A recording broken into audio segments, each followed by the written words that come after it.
That was really weird. Okay. Was. What's what's up, y'all? Welcome back to Three-Star Draw. It is yet another Wednesday night. Every other Wednesday night. That means it's time for the backyard battlefield. With me, Three-Star Draw down south 77, and my brother.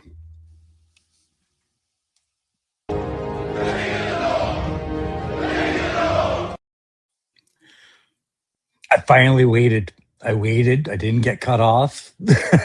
I was waiting on you to say it. So all No. right, so when I said that was really weird, I'll tell you what it was. What is So it? I heard Yeah. I heard the music keep going Oh, and the video stopped, and I was thinking it somehow looped. So I have it up on YouTube too on the other screen, and I forgot to mute that one, and it's a couple seconds behind. I okay. was sitting here waiting on the music to end, but I'm hearing it on the YouTube feed. So I think I just I've done realized this a time or two. I think I had some paint on my nose. I do. I've got paint on my nose. I'll be right back. You sure that's paint? Come on, man. Well, Is I there mean, something you ain't telling us? that Peruvian shit is really changing color fast, but Mhm. should be paint. Yeah. Yeah. You got some of those action figures that are made down there in Colombia. Like, Got and it. Columbia market's awesome. what Let's was go. that? Let's go to the show. What was the movie where they actually made it out of they made the products out of the shit? Oh, Was it Traffic? Was I that can't Traffic? recall. I've seen so many cocaine movies. I don't know. They I don't made know. the product like it was like a doll or a vase or whatever, and they actually found out a way to make it out of it. That's what that made me think of just then. Uh, So, Sounds like oh something out of Bad Boys. yeah, the best thing in Bad Boys was using the bodies Yeah. in the funeral home. Yeah. That will always be awesome. So how are you doing today, crusty old crow? What is it like up there in Canada? You told me the weather was kind of getting crappy again. Well, just today we got freezing rain, and it's probably not sticking around. This is not ice storm or nothing like that, but it was enough to keep me off the roads today. I got a call from GameStop saying that my Royal Guard showed up there. So if you guys are in Ottawa or Canada, GameStops are getting them in. So expect your call. I already have one. I said I didn't really need another. I might pick this one up anyways. Um, just because I had it pre-ordered, I try to honor those commitments so I don't get a bad reputation with my retailers, right? So Yeah, probably a good idea. So I know we all know you're going to go pick it up so you can have two of them. it's it's gonna happen. It's just I don't want to prioritize it because we still haven't seen Zap here, the female Crimson Guard, Crazy Legs. Wow, really? Zartan could be right around the corner. Like it's just a few I things bet going on. I bet that Zartan shows up any day for you because it's a Target That's exclusive. well, was it a Target exclusive or was it a fan channel exclusive? It's Target, and you Is it? get all Target stuff early Hmm. there because it comes through GameStop, EB. Yeah. So yeah, I just getting a duplicate of a deluxe figure doesn't seem fiscally responsible when you know some other things are coming down the pipe that are prioritized. And the guys I deal with at the GameStop, if there's Ottawa people watching, it's the ones in Canada that I deal with, Will and his staff. They know Yeah, the game I play, and they're all about it. They're fine, yeah. but still, Um, I'll pick up one more. so I woke up this morning and had a few minutes to lounge before I drug my ass out of bed. So I do what most of us do, unfortunately, and looked at my phone. And one of the first things I saw was it was posted that finally overnight last night, Target put the Royal Guard on their website slash app, whatever. The only place here that's gotten Royal Guard, everybody in the United States that has gotten the Royal Guard has found it at Target because nobody's shipped it yet except Pulse just started shipping them. But the last 2 weeks or whatever, it's only been at Target. They finally added it to their website, and I was like, oh, sweet. And it just so happened today when I was at work, I was going to be near 2 Targets. And it's like, I can make this work.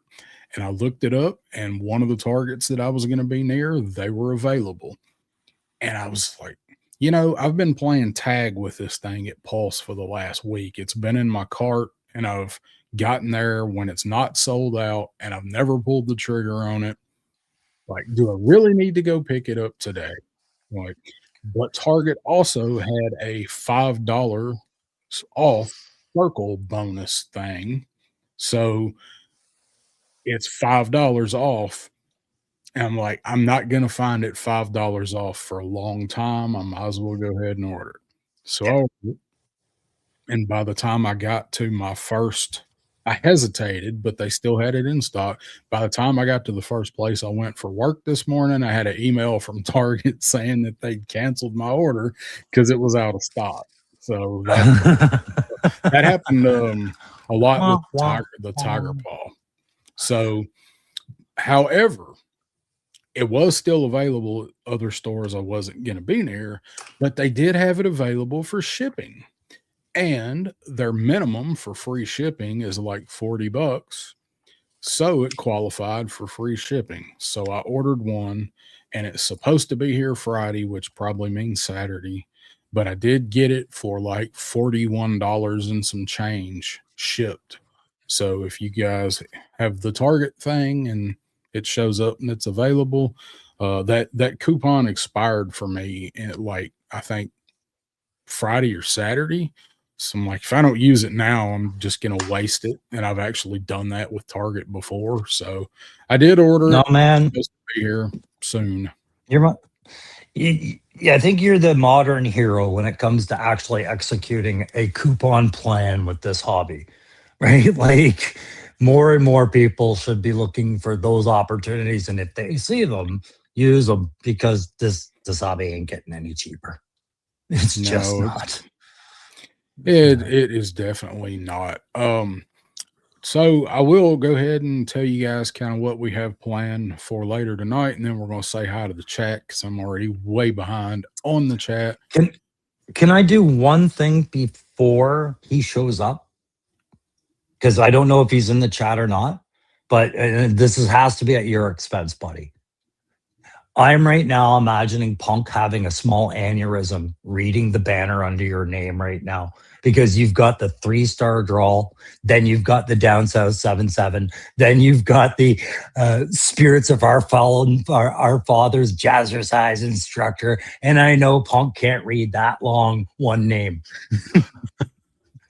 No, he's probably taking notes on what he should tell me about it. So no, I haven't seen him yet. Good. Then we got it addressed before he does. That's right. So if he shows up and he says something, there you go. We've already been shut it down. It's been dealt with. So we had the idea tonight calling this one "Who's the Boss?" So what we decided to do was basically put together like a small sub team, or it could be a large one, but it's way easier to do with Cobra. But I was thinking, like, if you had somebody that's maybe not like a main character, or a, not like a Destro or a Baroness or Tomax's aim. I mean, somebody like Crocmaster or somebody Big Boa, somebody like that. And if they had their own squad, their own guys, like, what would they do? Who would be in it? And if you had a group of main guys, which one of them would be the boss? Who would be leading that team? Yeah, and I liked that subject just because of the military thing. I am used to a 4-man recce team. I am used to all the army shit. So when you said, well, it's easier for Cobra than Joe, I was like, no, it's easier for Joe than Cobra. So, like picturing these teams, what got tricky was when you said, give them names, right? I was like, I'm going to have fun with that. But yeah, I wanted to name them. I was going to clarify just for if anybody didn't understand what the criteria was, is you have leaders and you have followers, and some Joes are clearly followers, some are clearly leaders, right? But they don't always, they can interchange depending on the task. And you also have the dynamic of, so you might have somebody that's a higher rank or somebody that's got more pull than somebody that's leading a specific group, and like that guy would have operational command. Like, Duke may outrank Outback, but Outback knows more shit about surviving in the wild and stuff, so he has operational command while they're out there, stuff like that. So, so We that's also have where we're going. positions called 2IC, second in command, right? And sometimes you have to maintain operational command, even if you're not the subject matter expert, but that's somebody you're designating it as a 2IC, even if you have to bring them in from somewhere else. Yep. So I thought it would be fun. There was a few, you could approach this serious, or you could approach this, serious or funny, like, so I kind of did a little of both with mine. Same. So, Yeah. I walked the line drunkenly. yeah. So let's go ahead and say hi to the chat, because we have some new people, interesting new people in the chat tonight. So let's see. Let me try to get through you guys. Clint Jorgensen saying, I forget who has custody of 3-star this week, Pop or the Great Crow. It's my week with Darren.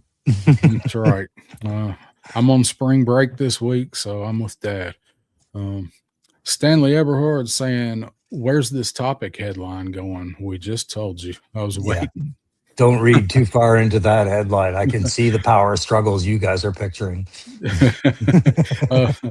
Sabir saying, good evening, one and all coming through. Darren Crow. Think this is this week, if not Brandon.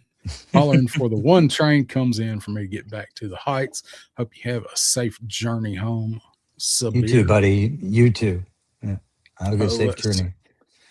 Got Derek Holloman is in the house. Yeah, Triple D's Toy Dungeon. God, you've changed your name so many times. Like, I have to double check when I'm saying it. Dave. I just think of the artist formerly known as Dave. That's what we should just say when we see the logo. Yeah. Paul Morales is here. What's going on, Paul? Good day, Paul. Nolan is in the house. What's up, Nolan? Making us Toy Tube official. Thank you, Nolan. Evil Dookie is in the house saying liked on both channels. Appreciate that. Hit that like. Probably thanks very much, bro. Appreciate that. Oh, let's see. There's one specific one I noticed. It's a bit of a read, but it's an interesting read. Mr. Madgus is in the house. What's going on, Madgus? I'm the boss, especially when my wife ain't around. Yeah, that's how I became the boss all the time. Yeah. Fuck my life. Oh, God. Process of elimination. Turn the camera off. I'm going to lose it again. No, I shouldn't have brought it up. The ratings will come out yet. Okay, we're good. The toys love me. Triple C's here. Crimson Cobra Commander. What's up? Let's see. We got 610 Yojo Daddy in the house. What's going on, man? YJD. All right, let's see. Let me get on down here. We got Mamu Nestor, Matthew Matson saying ketchup and mustard revealed Cobra versions. We're going to talk about it. Don't you worry. Don't you worry. We're going to talk about it. I have an opinion. I've got a few opinions. Brian King's here. What's going on, Brian? Teleporting in from the Crow channel. Sweet. Let's see. So we have this Wolfgrim Rageblade saying, good evening, 3-star and Crow. Had to change my name. Went with my Norwegian heritage. Chad, hope everyone is well. Have a good show. Now, I'm trying to figure out, I've seen the picture before. Who was this before they were Wolfgrim Rageblade? I need to know. I know we have seen the Norwegian heritage come up before, so you're going to have to remind me, because that's not enough to go on for me. But, I mean, I like the name Rageblade. I do. I like And that. I like the Wolf. Wolfgram part's fine too. Yeah, I like Wolfgram. And if you've ever read Robert Udalich's Spot and Smudge series, Oh, it's William Emery. Thank you, oh, William. okay. Appreciate that. That's Well, better. well, that must be at the bottom of the chat where I'm nowhere near. I'm monitoring. I'm in my command room. I've got this console, that console on my phone, and that console. I Okay, can see tomorrow. I know what Shark Eyes is about to do. he's probably about to unbox the Snowcat over there. Um, let's see. Derek saying my Target had Royal Guard. They now have two. I bought both of them. Still have three on pre-order. Well, you like that Royal Guard, Yeah. huh? Take that, other Target shoppers, you motherfuckers. Yeah. Screw you guys. Screw you guys. I'm buying the guards. Graf has the popular vote, right? Yeah. That's what everybody says anyway.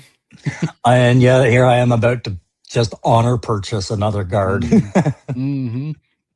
Stanley says no Target coupon for me at this time. Yeah. It sucks. To clarify, I get 15% off with my discount. So that's why I'm just okay with it, honor purchasing. If I was paying full price, I'd be like, no, no, no. So my plan is to get the one that I ordered and enjoy that one, and then probably wait until they go on sale or clearance and pick up another one. Can't say that'll be 100% the plan, but that's kind of the plan right now.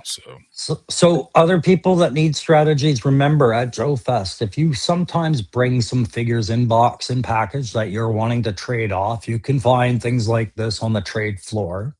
After the booths are closed at night, there's guys trading figures on the upper levels. So yeah.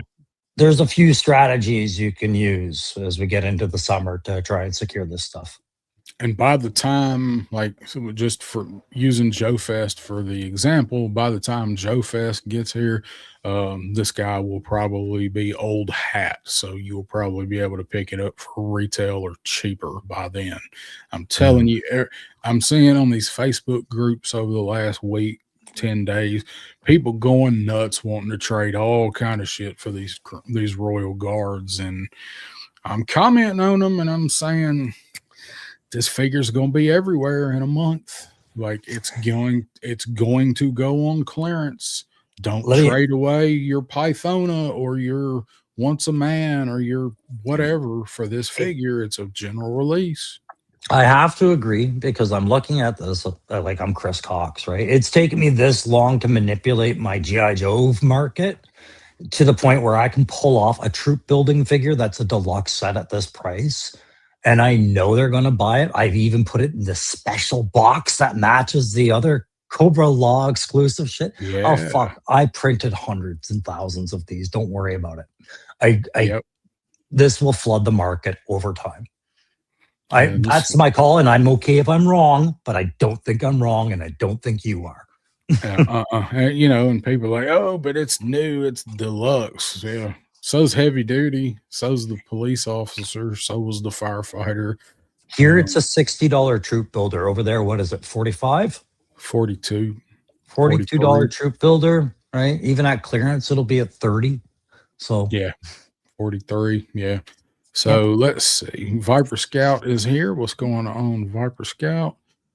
Oh, let's see. Got that one. 610 saying just picked up a Slaughter Triple T Cup Transformer for 30, second Frag Viper for 10, and two Motu Thundercats for 10 on clearance at Walmart. Video to come. So if the one Walmart I go to that's got the big island display that we've been talking about for a long time now, they've got that cup in Triple T. And what's funny is at one point they took it out and put it in the clearance aisle, but they had it on clearance for like $73. Yeah. Like, no, that would be no, Scott. But no, Scott. No, Scotty. But now it's back on the island, and the clearance tag isn't on it. So I don't know. 30, I'd pick it up. I've been tempted by the Joe Transformers stuff before, but I've never seen a good clearance price on it because it's not the first time. And man, while we're bitching about 6-inch figures, I cannot, in good conscience, just go buy a whole bunch of 3 3/4 set stuff too. Just it was enough to just buy the Delta 17 stuff that I bought because of the scale differences. Yeah. But I really liked Delta 17 and I had to have the core team, right? But Yeah. collecting 3 3/4, that was me 40 years ago or more. Yeah.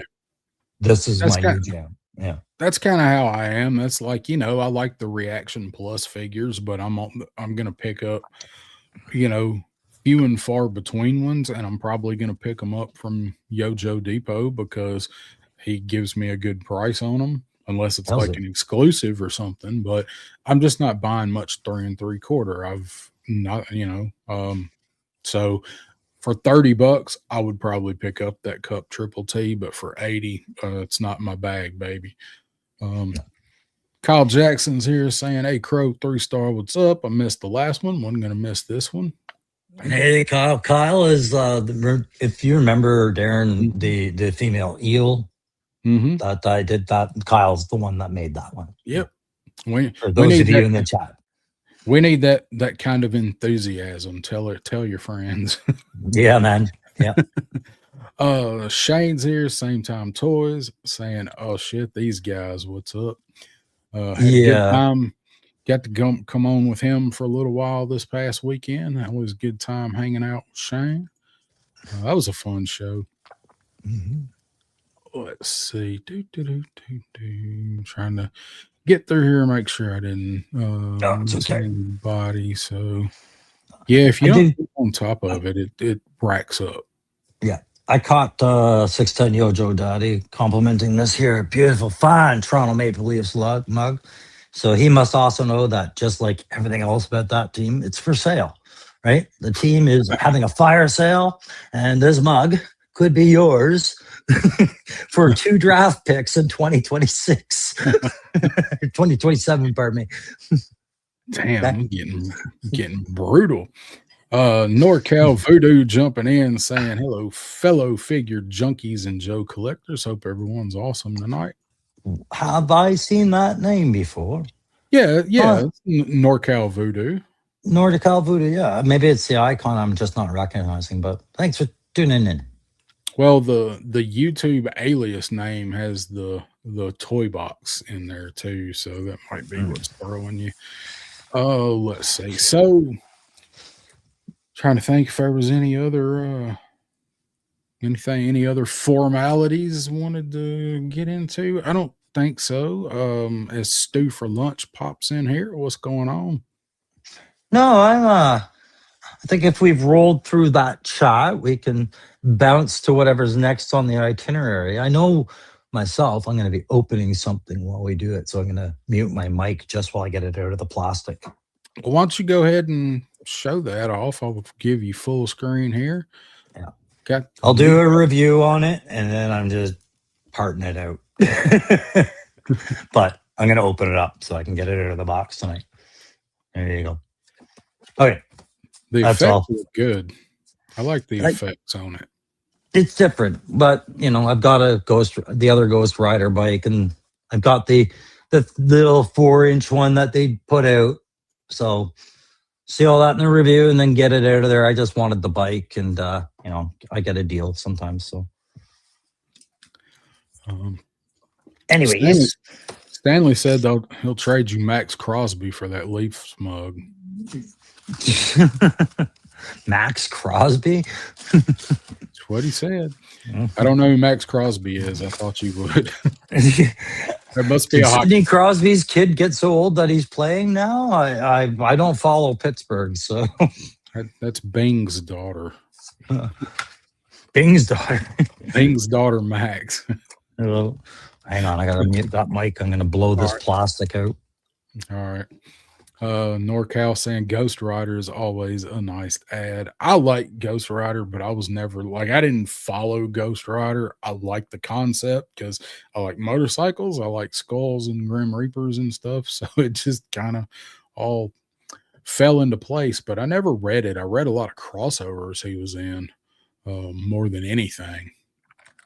Yeah, I was the same. I bought the Ghost Rider #1 when I was a comic collector to have Ghost Rider #1 as a comic collector, but I wasn't a big fan of it. And the Nick Cage movies, they were brainless candy for the eyes. Like, just don't look for much. It's kind of fun. It's kind of campy. That is all. Ghost Rider to me is a D-list guy, but he looked cool. All right, I did you guys a favor. I'm going to do it again because this is All right. loud. Yep.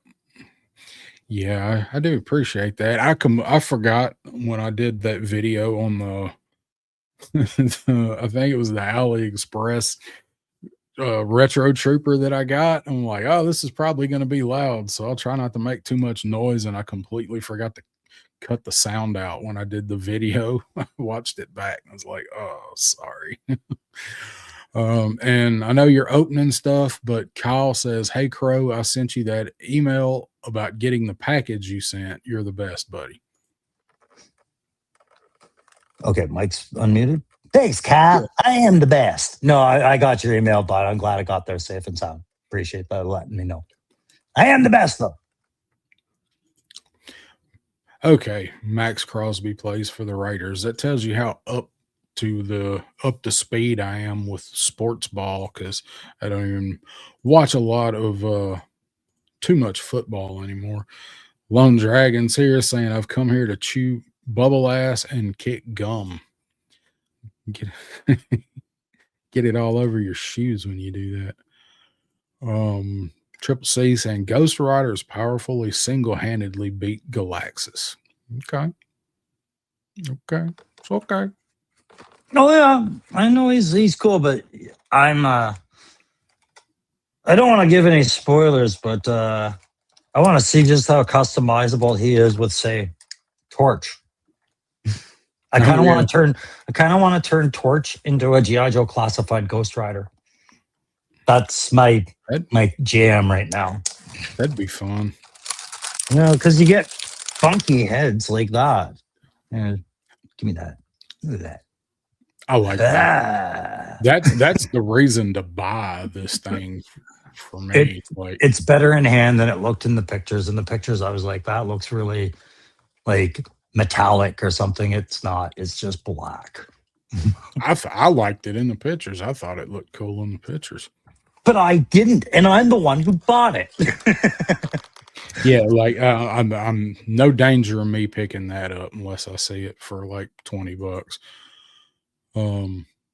And there goes the bubble. There goes. Yeah, we're good.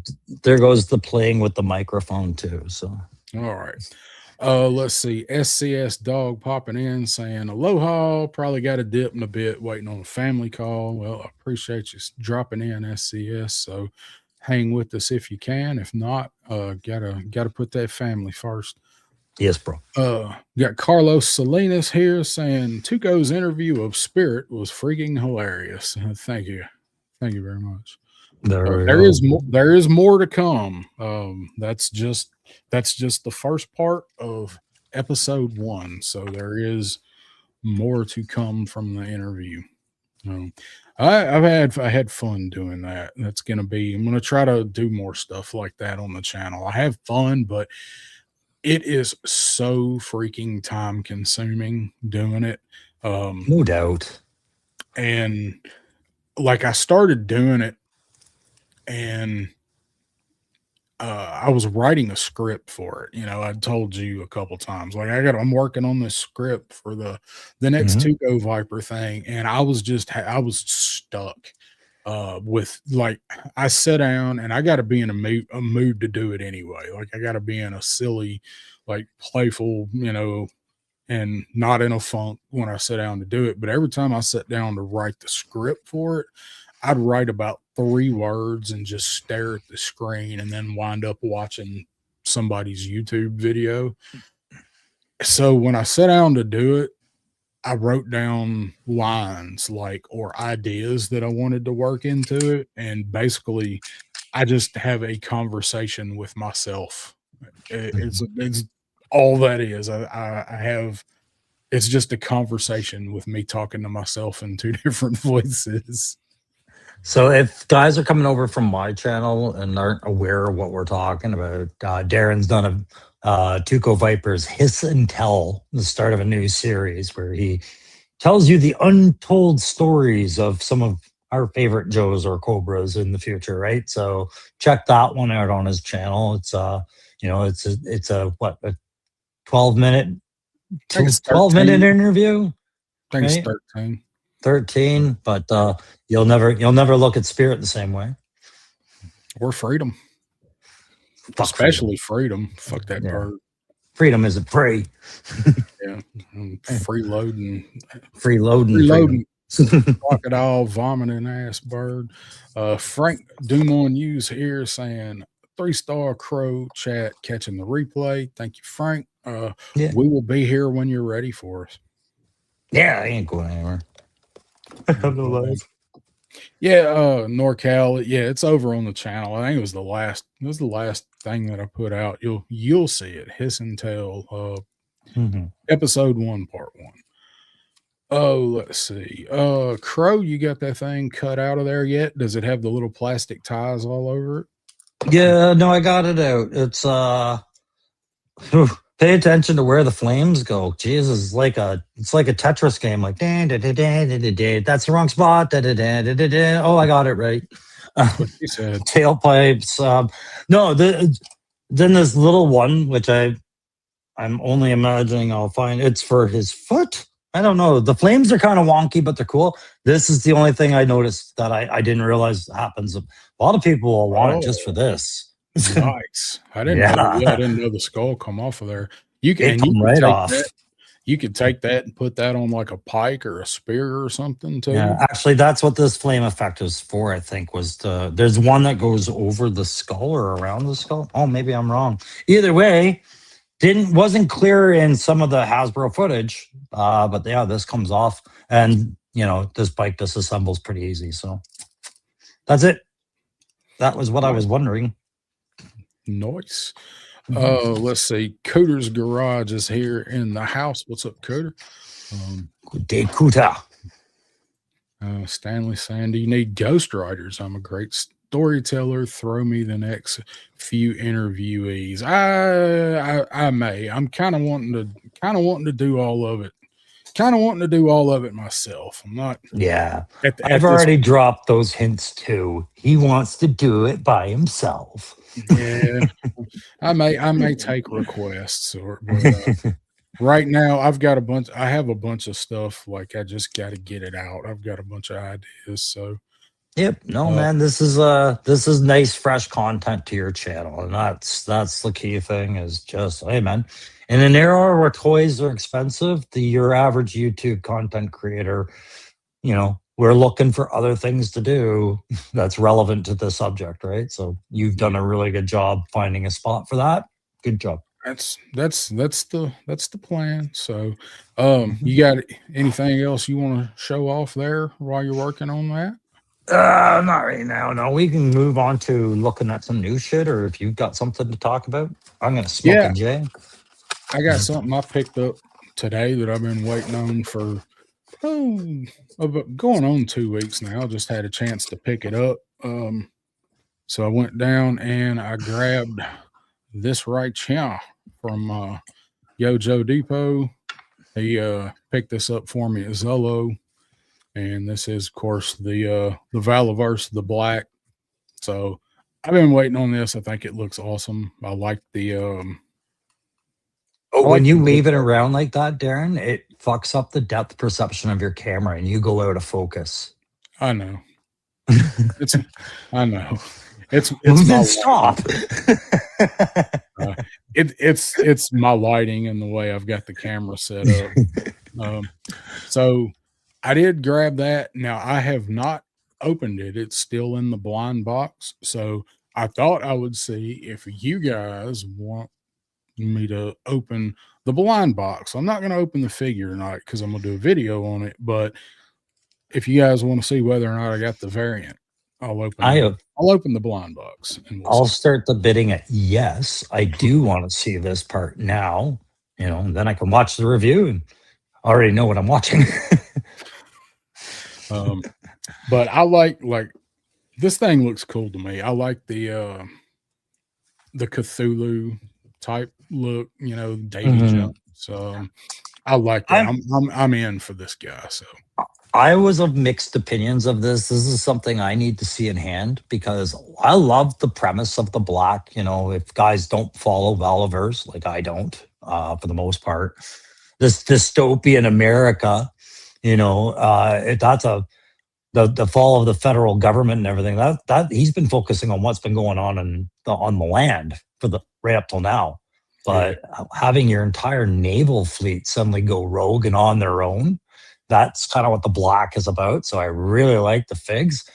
Throwing Davy Jones from Pirates of the Caribbean into the mix threw me off. yeah. But show us your wares, punk. Oh, not punk. Punk just showed up. Dan, show us your figure Oh, is my vote. oh, I'm sure he's probably got something he can show off if I send him a link. I'm sure you got a pile of something there. What's up, Marks? How you doing, punk? Um, I'll open it up and we'll see if I got the variant. You're just in time. Yeah. Just in time, punk. And while you're looking at that, I'm just going to give you guys an update on this spike. The flames on the front forks are a pain in the ass. My God, they stay on like shampoo. It just slides right off, man. Holy crap. There's posts for it and shit, but nope.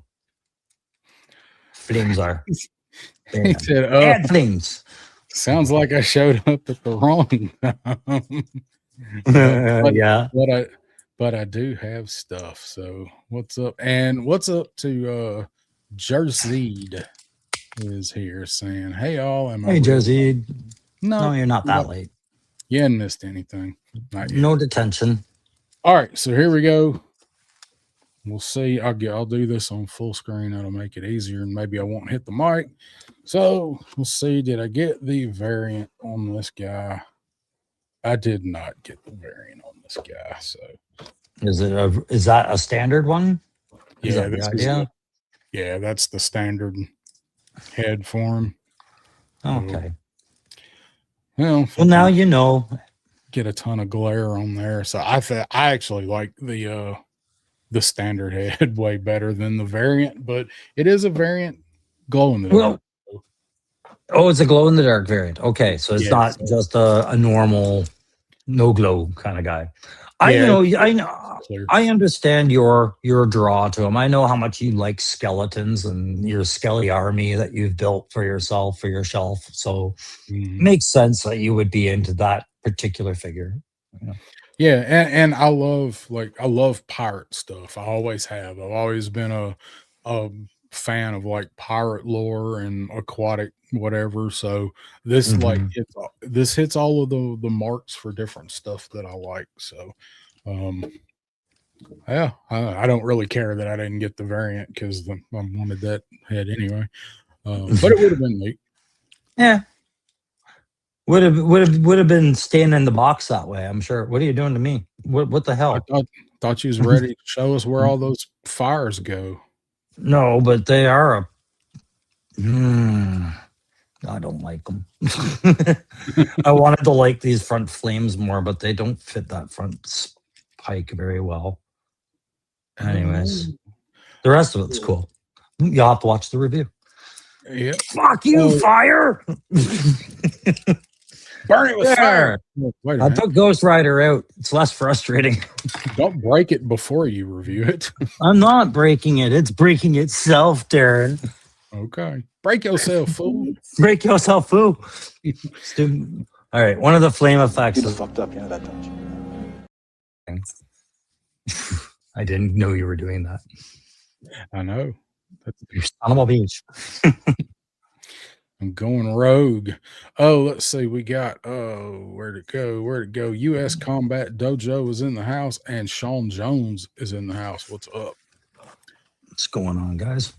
All right. So we got some stuff to look at. So make sure. Some stuff and some things. There, I got it. Make sure I didn't have anything else tabbed over here to talk about first. So remember, kids, never leave fire unattended. I was going to leave this on the floor. I was like, never do that. So And you would have stepped on it, and you should never step on fire either. I would have felt like quite the fool in the morning with no house, and somebody would say, "Did you leave that fire unattended?" And I was like, "Yes, I did." Yep, you left that Ghost Rider fire burning right down on the carpet. Damn it. You'd think you'd know better at your age. No, I said I wasn't going to go get it, and I went and got it while we were talking. So, fuck. Anyways. All right, let's look at some stuff. What do you say? That's what we're here to do. That's what we're going to do. All right, so first thing, what say? That's a good point. That's a very good point. Yeah, they're downstairs on break. But that's a very good point. I will sleep. I'm going to tell people from now on. That's why I disconnected my smoke alarm. I'm like, I have firefighters living in my house and police. It's why I don't lock the door. That's right. Got a whole platoon of guys here. I got a whole battalion of guys here. I got barbecue. I mean, let's not get ridiculous here, okay? Yeah. Like the firefighters, I got. I still like the idea of like it's been proposed and just joked about a lot, but could you imagine if it really is like Toy Story? Like when you go to bed or you leave or something, and like my whole room in here erupts into like World War 12. I think everybody's room there would be like this demographic of female figures going, "We were purchased for the wrong reason." That's what happens at Thanos' house. Yeah, half the mythic legions are like, "Why don't I have all my kit on?" Right in the bag, yeah. Yeah. All right, so let's start with tonight's thumbnail. I think we'll starting with the thumbnail in case there's anything in there to talk about. What's up, Turk? Yo, Turk. Turk Murphy in our house.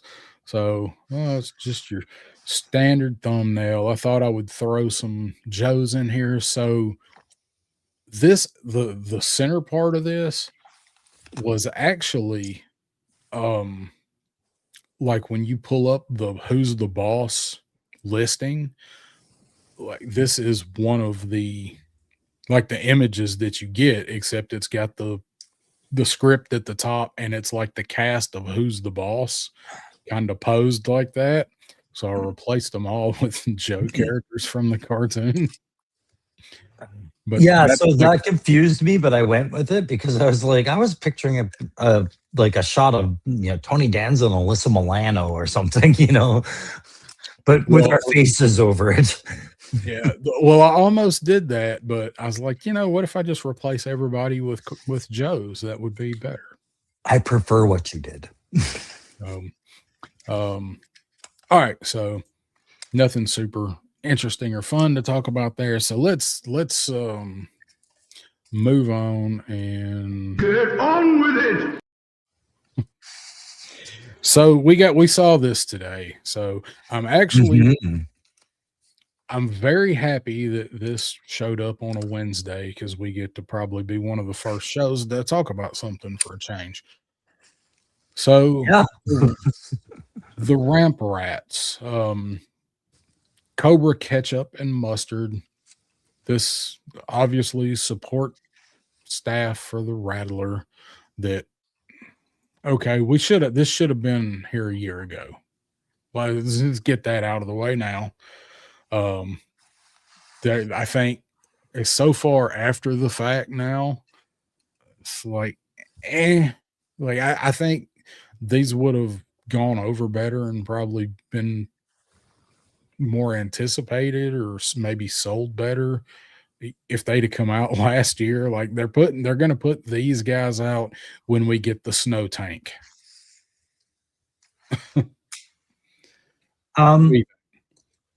I have a really mixed view on this because I think this is, I acknowledge what you're saying. It should have come out right parallel with the Rattler. It seems like they didn't know how to support their HasLabs the same way after the Hiss tank, and this was just due. But it makes me wonder, where's the Dragonfly version of this set where there's support for the Dragonfly? Or do we not get that because G.I. Joe is such a core of individuals, they don't actually need support. They are their own support. Cobra's a troop building army. Maybe they need conventional roles filled by generic troopers like this.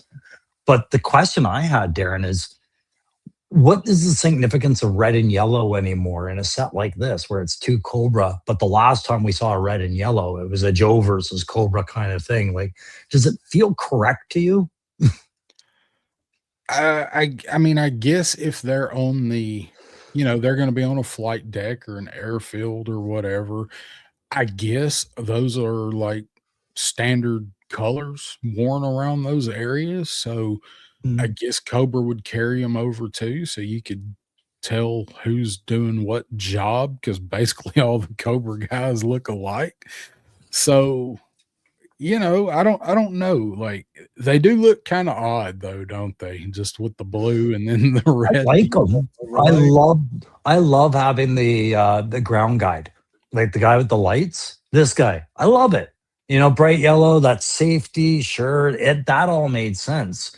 It just feels like the scuba set ruined the vibe for this for me by being the scuba set, and then Yeah. this comes, and you're like, but this is cool. Well, it doesn't feel cool for some reason, you know. Like that's how I am. Like we talk about the world building and all that stuff. And last year, whenever it was that we did the show talking about, we actually talked about what do you want to see for the Yeah. Rattler? Like what should they do to support the Rattler like they did with the Hiss? And this was number one on pretty much everybody's list was a Cobra ground Yeah. crew. I don't have the Rattler. I'd still probably pick this up. It is a cool looking set. I'm just again, it is the shock of seeing those colors again, but I have no complaints about this so far. I'm asking, is it the reuse of the Cobra gunner from the Rattler set? Is that the buck we're looking at? I don't have him, so I haven't even paid that much attention to these guys. I hadn't had a chance to look into them enough to but even know. it looks like they've got on top of the landing lights. Is that a refueler that the guy's coming with? Like the box. They boast the box on the back of the box. Some guy's carting around that large technical Oh, they piece of gear there. And oh, I'm they like, come with it. yeah, and I'm like, is that the refueler? Because that's kind of a cool ad, you know.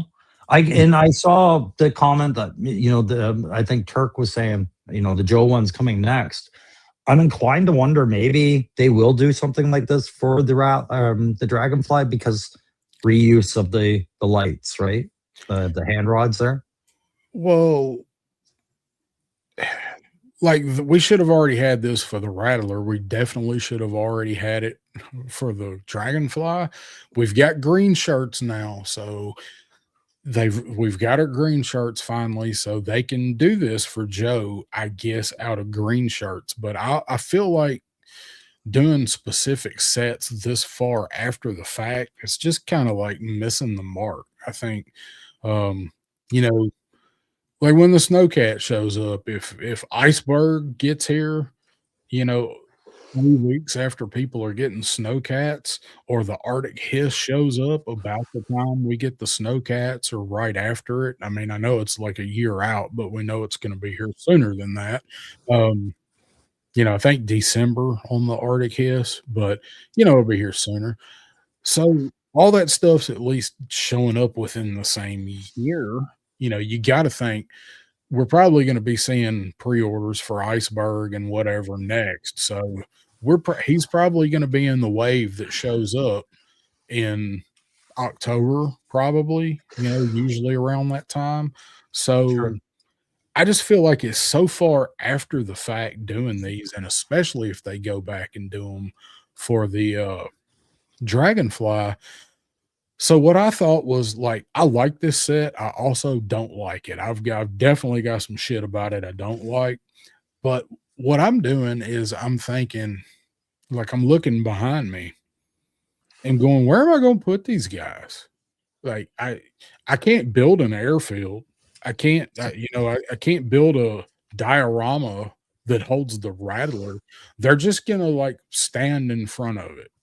just like, yeah. So So this is where I see that point, because I was just thinking of that point. Again, I don't have the Rattler, but I've been paying attention to what people have said about it. And while they love it, they said it's a big old piece of technical thing. Once you get it in position, you don't want to move it.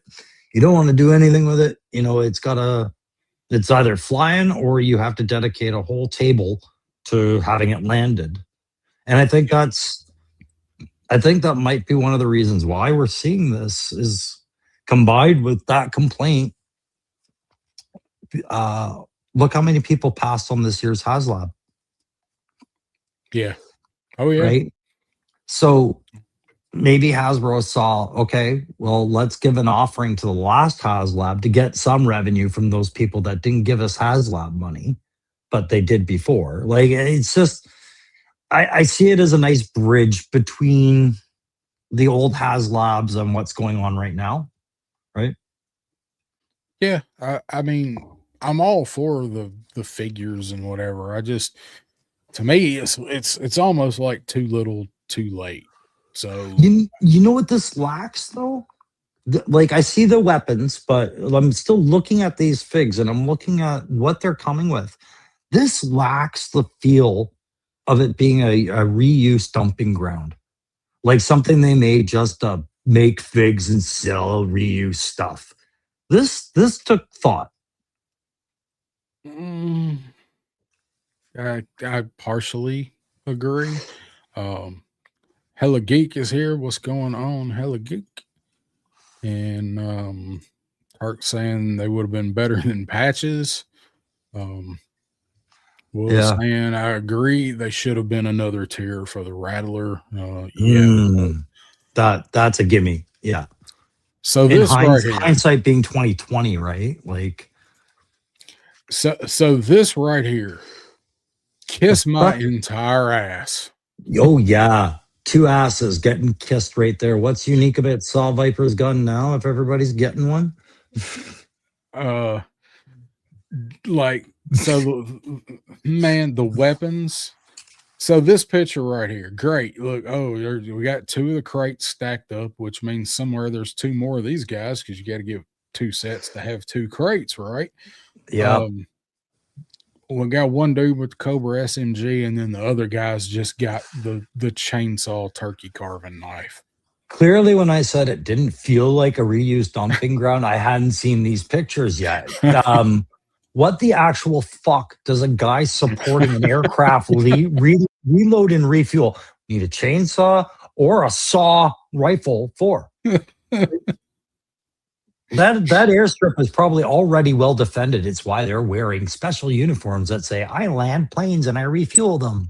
They're not meant to be fighting the tarmac. What the hell? And then chopping wood. Yeah. So these guys, man, I'm trying to see how many pictures I got because I don't want to get too far ahead.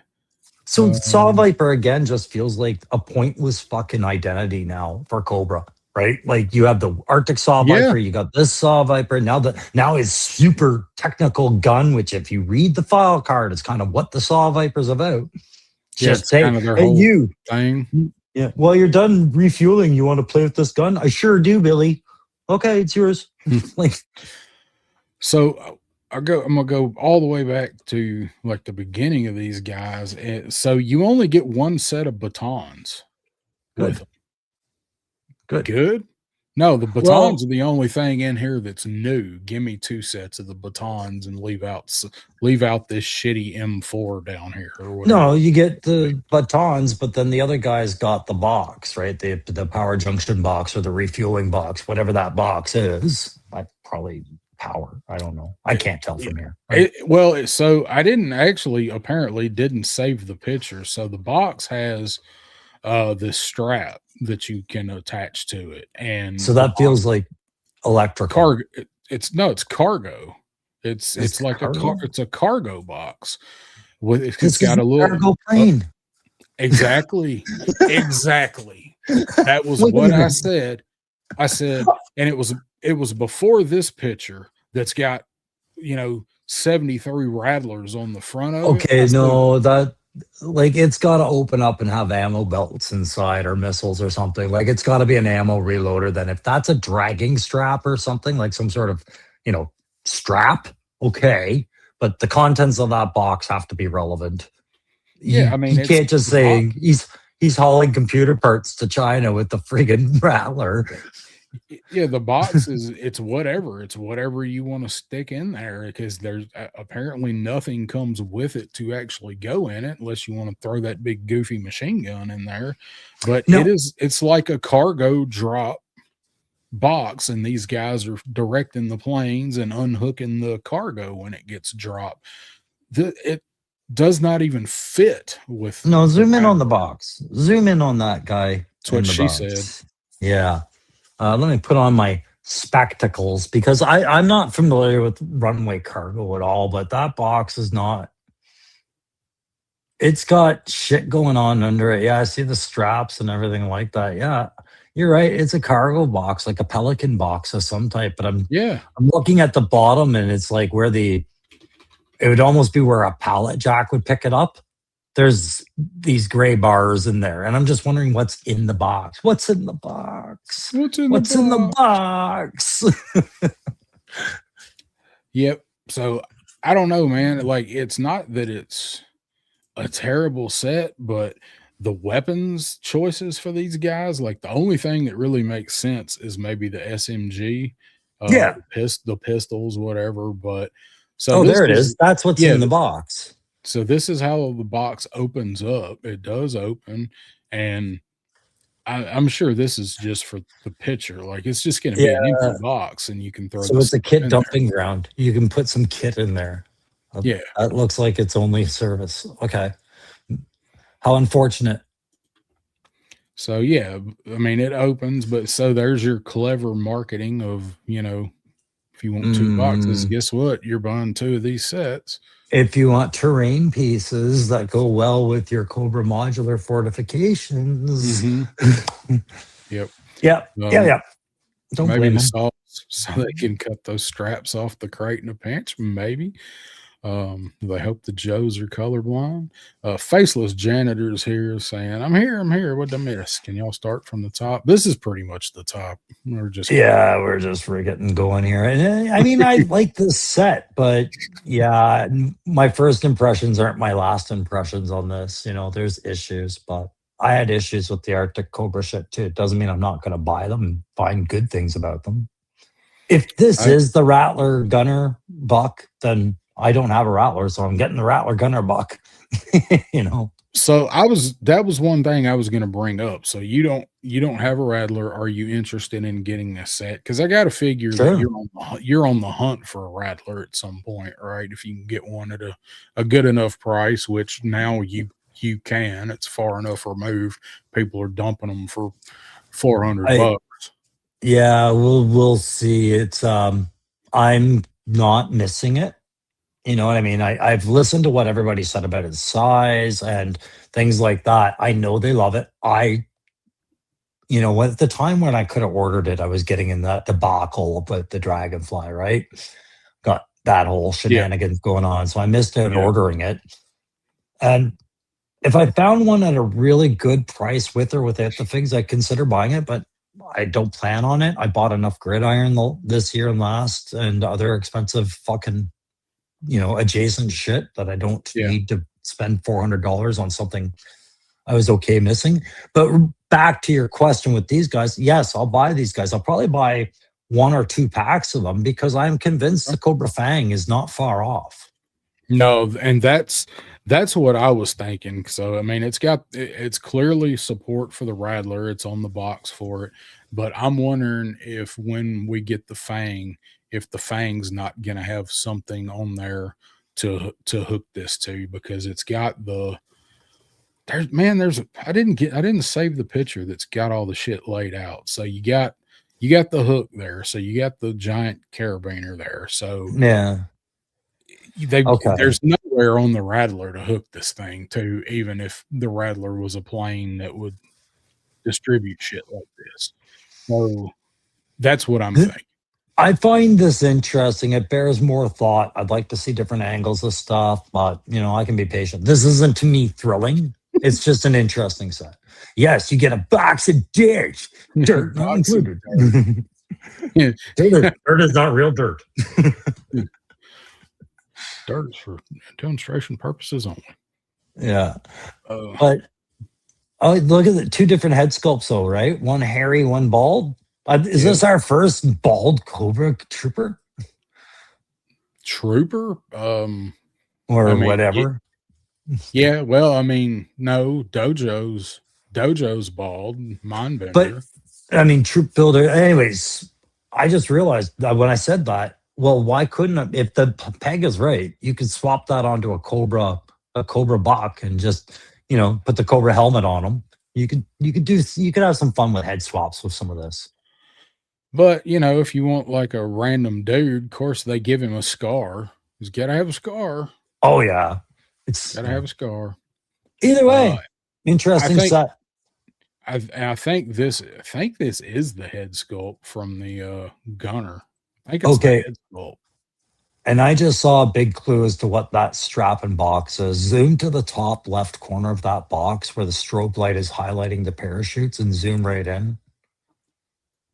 So these are supply drops, but instead of giving you a parachute, they gave you a way to drag it once it landed.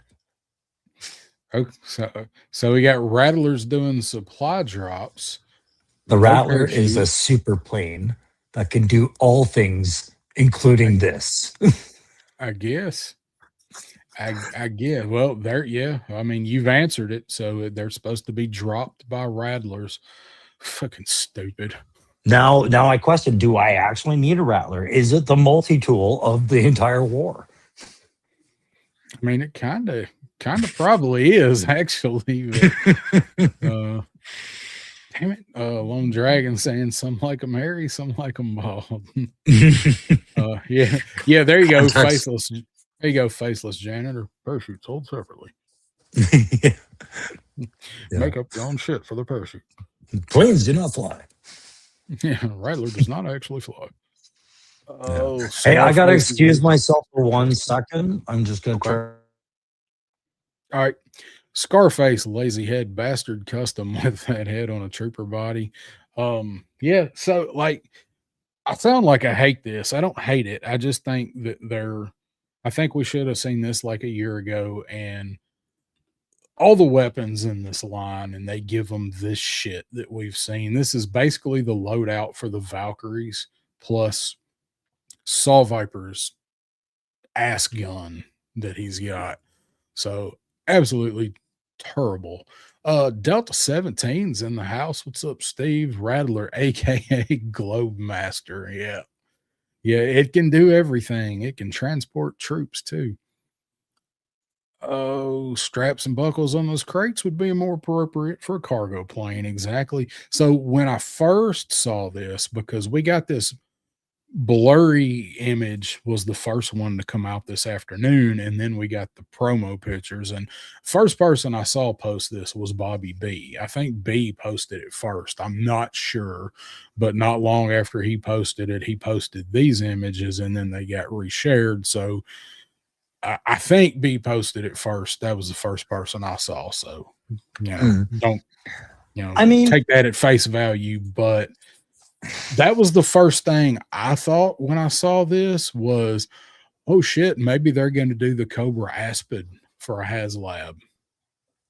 The big ass helicopter. wouldn't that be nice? But I mean, I'm not going to speculate on big vehicles anymore, because big vehicles is just it's a hard thing to wish for.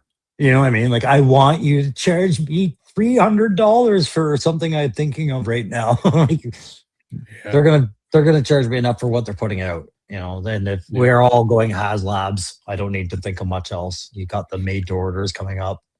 Good.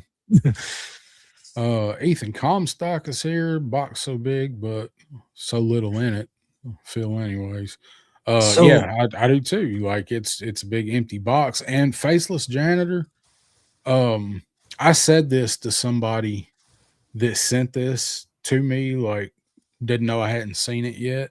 and they really liked it. So my buddy Berserker's Brush, he sent it to me, and he really likes this. And I was like, this is just shit everybody's 3D printing.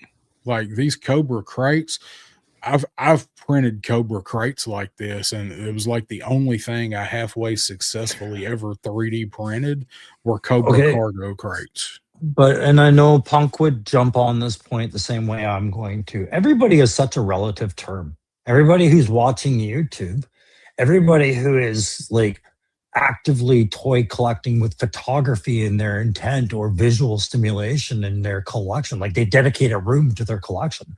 But that's not the entire market of the toy line, right? Not everybody is buying 3D printed stuff. In fact, a very small portion of the toy buying community is competing on that, really. Like, to me, do you know what I mean? Like, the average consumer isn't going out there going, I'm buying this and I'm going to go look at what's available 3D to support it.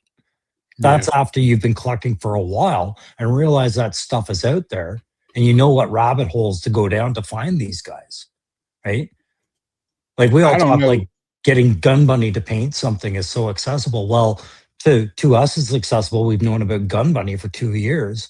But if you're just starting to buy G.I. Joe, buy a Rattler, you don't know who the fuck Gun Bunny is right away.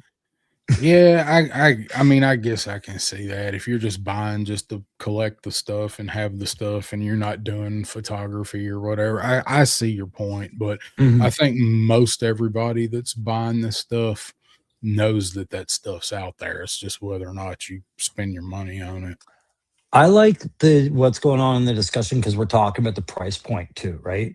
I Yeah. feel like this is a chess piece move by Hasbro as I see it, because if you think about what they've done for, let's say, HasLab support teams, the Arctic Hiss got a 3-man support team. The Hiss originally got a 3-man support team, the Fire Team 788 3-pack.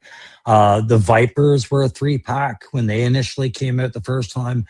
But it's not the first time we've seen a 2-pack. But this 2-pack has enough plastic to qualify as what? Does it amount as a third fig's worth of plastic? Is it like a polar bear's worth of plastic? Does this invent a new price point for this kind of set? Well, you know, in the leaks that and the stuff that Full Force has been talking about and showing, there is a new price point that we hadn't seen anything for this year. And it was like a $65 or $70, something like that. I don't remember, but there was a price point that we didn't really have anything that categorized into it yet. This may be it. So if you're telling me at $65 to $70 that in US, I'm picturing 90 to 100 in Canada. That's a 3-figure set. That's within that 3-figure set price point, but it's a little left and right of it, like maybe 5 to 10 short.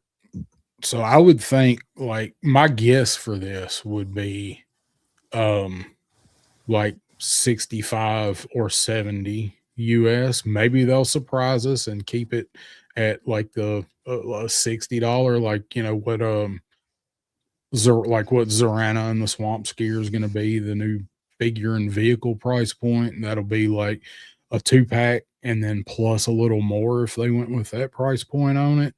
But I can see them like trying to get another $5 out of this. Yeah, it's just one of these ones that's just got more and more questions, and then, you know, by the time it gets out, everybody will be like, I had questions, but I ordered 2 anyways. You know. Yeah, I'm gonna have to see how much this is. Like, I don't hate it. I absolutely hate the weapons that they stuck with this. I like the idea of getting guys to go with the Rattler. So I just there's so much about it. There's as much about it I don't like as stuff that there is. Yeah. Anyway, I'm spent on this one.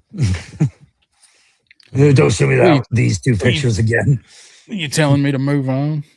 Well, I don't have anything new to say on it, I guess. This was my first impression tonight on it. I've got a lot to think about. So what's your impression of this guy? Dude, I'm Canadian. Am I allowed to have an impression on this guy? you you might be put under some kind of watch if you say too much, but I will say this now. Analog Toys did a video about this guy, and he kind of made some points that I also thought, yeah, that's a lot of irony. It's a lot of irony going on here. So much. so let's get a good look at this. So this is the 250th anniversary, 250th of America anniversary, whatever they're gonna call it. It's 250th US, yeah. The It's not America GI fuck Joe's yeah, 250th. yeah, the America fuck yeah Duke we Yeah. have here. So, I will never die. um, I've actually seen probably more people that like this than people that don't, believe it or not. Good. Good. So my thing is like it is not visually appealing in any way. Um they're colonial colors. Like I've seen people like, why do the colors look off? That's the colonial colors 250 years ago, so 1776. Fuck yeah. So Yeah. that's what they're going with. And It, like linen looking shirt and colonial blue uniform with the white. So that's the and vibe. that's a real cerebral vibe though. You know, you're really asking people to make that connection. Remember, this is an international market. A lot of people outside of the US have to remember it's a real American hero, right? Like this was the brand. It was a US brand. When Mhm. people think about the US and history outside of your country, we often forget those are the colors of the uniforms back in the 1800s, 1700s, right? Like when everything was starting. So it makes sense. What it looks like is you're trying to represent a flag, right? And that's not necessarily what the figure's trying to do. Right. Um, if it actually said America, fuck yeah, Duke on the card, I'd buy Oh it. yeah. That'd be great. If Do they you did think this will? Scarlet up in a similar uniform, make a Team America World Police out of the GI Joes just for the deep cut of that. Oh fuck yes, I'd buy it. You know what? You know what? Just if you just kind of look at it real quick and don't look too hard and look away, I just see Evil Knievel. Duke needs a cape and a ram painted You up know, like Evil Knievel. I said, yeah, I could see it. Just put them here. We'll paint this up in the Team America World Police colors and give it to Duke. No, as soon as I said the Scarlet thing, I just realized the Glenda from the Dragonfly, like the Colombian Yeah, variant GI Joe, would look fantastic next to this on a shelf. Like they would go together, like peanut butter and jelly, right? probably so. Yeah, with the white and the blue, probably. Even I just Starduster would look good next to this. so I've seen people, was it somebody said they were going to use this, they were going to make this into their Starduster. And I don't remember Yeah. who it was. And I'm like, we already have Starduster. Like Starduster is Starduster. He looks perfect. So I gotta make the point of irony that that Tony made on Analog Toys. And to be clear, I'm not well versed in Analog Toys' videos. I just paid attention to this one and I agreed because he's a fellow service member. Yeah, it's the 250th anniversary of the US. You guys are celebrating it with a figure made in China. And the butt of that rifle reflects that. You know, it's just hard to ignore once it's been pointed out on our side of the border. It's just like, oh yeah, it's made in China too. Yeah, that's not lost on any of us that have run across or thought up that information. Yeah, America, But fuck yeah. yeah, so what if it was on the shovel though? What if it's GI Joe America 250th anniversary? Fuck yeah. Coming This is again to for- save the motherfucking day now. this is forever gonna be America fuck yeah Duke to me. Do you think this will go up on Pulse EU? Don't know, don't care. I'm not going through a whole bunch of hoops to jump through this. This ain't no 82 Flint. This is just, it's a nice to have. I will say, way to follow up on that I Heart You 3000 Iron Man with something just slightly better. That's a good point. So at least like there's a precedent for I Love You 3000 Iron Man. This is just like No, okay. listen, my criticisms of this only go so far. The people that want this figure and that really enjoy this figure, if some of that it draws from having a patriotic nature, I am all about that. You're talking to a guy who did 25 years in his country's army. You tell me I'm not patriotic, I am. Right? If somebody did this for Canada, fuck yeah. I'd buy droves of these. Right? I just pointed out some humorous things that stuck at my ADHD driven mind. That's all. Yeah, I mean it's fine. I don't really like it. Like, will I get it? I'm sad to say I probably will get it. I mean, it'll stay on card. I don't even like Duke, but just because that's what it is, just because it's a figure made, a GI Joe figure made for the 250th anniversary of the country.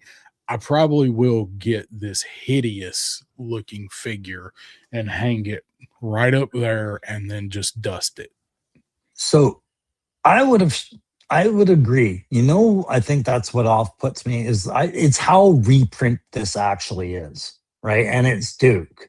And Duke is so on the head for a subject matter like this. Like, we want to do something super USA. Okay, Duke. All right. Yeah. Right. You're not going to do Snake Eyes. Well, maybe you should, but it would look ridiculous. But I would have said do Gung Ho. Gung Ho has some marine licensing issues around him.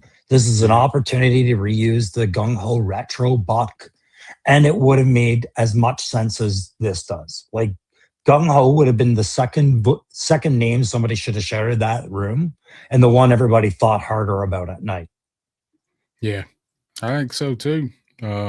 But if they're only doing one, you know it's going to be Duke for something like this. I agree with you. Yeah. But Duke has a broader appeal, I think. And like, you think G.I. Joe, you think Snake Eyes, you think Duke for most people.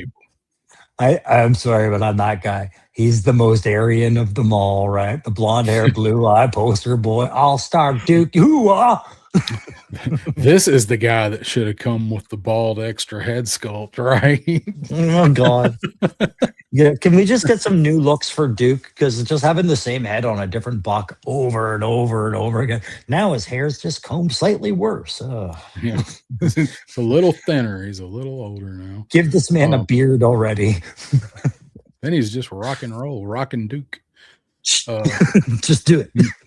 McDJ ACDC's in the house. What's up, my man? Read through some of these comments here. I gotta excuse myself once more. Sorry, old man drinking tea. All right. No, that's fine, because I'm an old man drinking coffee, and I'm probably gonna be taking a leave sooner than I usually do tonight, but I'll probably go get more coffee when I do it. There's Bobby Wall popping in saying this Duke would have been far more awesome if he had the jump jetpack with a red, white, and blue smoke string. That would have been a cool idea, but they'd have probably made that a deluxe figure for the damn red, white, and blue smoke. And you know what it would have been? It would have just been a recolor of Scrap Iron's blast effects, and they'd probably be backwards. Thanks, Bobby. Bobby also sent me the pictures of the Cobra ketchup mustard. What are they called? The ramp rats. Bobby sent me those pictures earlier, so thanks, Bobby. He sent them to me too. You know what? I want to get this out there in case John ends up watching the replay or whatever happens. Top Fun Retro Toys 3D. You just heard some ideas on what to do. Blast effects for jump packs, like flight stands that are jump pack blasts. Somebody wants a red, white, and blue one for this or whatever. But just the jump pack blast stand is something nobody's doing. Yeah. Like, I don't see them. I've got one. I have a stand for my trouble bubble that's jet blast and smoke. Yeah, they're Awesome. not as easy to get as you'd think, right? And I think that John already does really good kind of blast effects. That grenade launcher, clear, transparent, and the Yeah, tow the missiles and 40. all that. Yeah. But making a wide base blast effect with with two tubes that line up with the standard jump pack would help Yeah. everybody's steel core for sure. Yeah. I mean, because mine's just like, they're just like waiting to take off.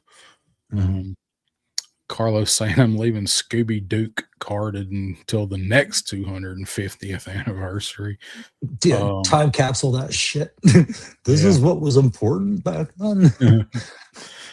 We haven't seen the back of the card yet. I don't think the back of the card's come out yet. All right, so let's see. Trying to skip through here. Steve saying, I love the USA, love the Patriots, love the Constitution, but this figure is a bit flat. He should have a big flag on a pole. That would make it way cooler. And I agree. Sure. Yeah. I mean, embrace it or don't, right? Like, I agree. Yeah, I'm with you, Steve. Just Jeff jumping in. What's up, Jeff? Saying, still didn't count on getting Team America Joe this year, but here we are. Yeah. Who had that on the bingo card? Yeah. So, all right. So the next one we got to talk about, and I don't know why, but there's a shitload of pictures of this, and I got them all. We don't have to look at all of them, but flippity flip. Let's do the flippity flip. Get lined up here. So, all right. So next thing that we've got that we've seen that we know is coming is next Thursday at, I believe, 10 Eastern, 9 Central. We all get to have this canceled from Walmart. My gaff just went down. My gaff is my give a fuck factor. Okay. I don't care about this thing. Well, it dropped from 250th fuck yeah Duke to it dropped going to this. Yeah, Duke is way better. This is just like this is a peg. Like the first time I saw this figure, I bought 2 of them, like when it was just Night Creeper. And it's been a peg warmer everywhere I've gone ever since. In fact, my Walmart probably still carries the original number of this. Right? I have never seen Night Creeper on a peg. Oh my God. No, it was everywhere here. He did not move forever. Number 1 or number 2? Number 1? Number 2? Both hurt my eyes for different reasons. So, what are people thinking about the dire technology Night Creeper? So, we knew we were going to be getting more dire troopers. I did not have Night Creeper being one of them on my bingo card. Would not have even thought Night Creeper. I guess it's a pretty cool pick. I've got so many nitpicks with this, and my favorite thing about it seems to be the thing that most people hate, and that's the arms. Yeah. So I love the arms. I love the translucent. So you said you're not at all interested in this. I'm gonna see what the chat's saying. I already have to jump through too many hoops to get Walmart online anyways. Matthew saying Night Creeper is an awesome figure. I have 4, but how many of these are you gonna get? How many dire creepers are you gonna get? Joe's are only on the peg in Winnipeg. No Night Creepers, could use 2 on a discount. Night Creeper actually is a really good figure. I don't do enough with them whenever I do pictures and grab troops. I never even think about getting Night Creeper, but it's a really good figure. It's okay. It's a separate discussion from the Blue Ninjas, but it's the same discussion to me. Right? Mm-hmm. Yeah. But they do work with Slice and Dice because it was Dice, I think that was a Dice that was a former Night Creeper, right? So The shelf work is there. What I don't like about this is, and then we talked about it before, is it just takes what was unique about Crystal Ball and kind of exploits it, makes it passe. The color of the bow and pack doesn't make much sense to me. The arms being threatening while the rest of the armor isn't to somebody hallucinating is weird. I do like the hooded mask. I would get one, maybe just to have one, but I'm not making a cult of these things. And honestly, Walmart in Canada, like where I'm at in Ottawa, it makes it really hard to get these. But I mean, to me, this is why we have Airtight. Airtight is fighting these guys because this is, a chemical warfare kind of a thing, this dire attack, right? So, my Airtight is why he's here, because he's not going to decontaminate an entire battlefield, but he could maybe do something against dire attack, right? Yeah. Most people don't like this guy, but there's a few that do. Steve's saying to witchcraft for me is this G.I. Joe or Thundercats that stay on the path. This is getting in the ditches. Let's see. Hated I have some ninjas, but give me some Joes. Not really into Crystal Ball mask. So it's just sorry, I'm just going to agree with most of the chat. It feels like a really unworthy reuse for the dire attack after you saw the Ghost Viper. Like, Ghost Viper dire attack. Oh, this is promising. Now this. Okay, where did all that promise go? Yeah. So I'll give my thoughts on it. So it's up to Lonzo Wilkinson. How you doing, Lonzo? Good to see you in here. And we also had Billy Butch popping in. What's going on, Billy?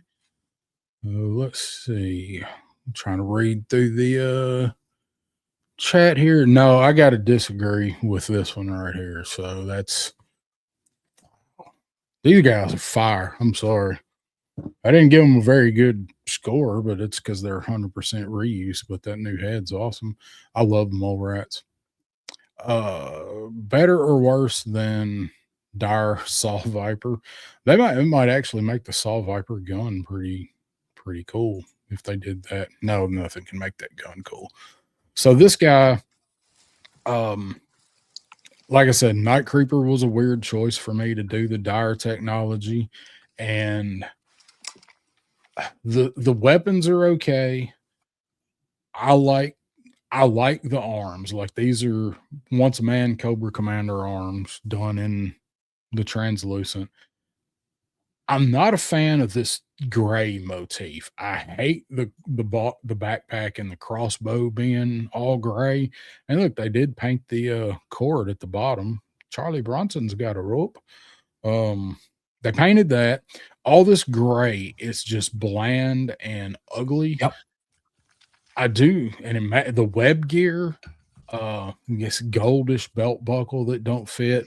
The only thing I like about this gray is I like the mask because this is like one of those tight fitting blank expression masks that, like home invaders wear as seen in movies. I do like that, but I hate this gray on the hilts of the knives and the swords, the crossbow, and just like what you said, the mask. So I love Crystal Ball. I love the Cthulhu stuff. I love it.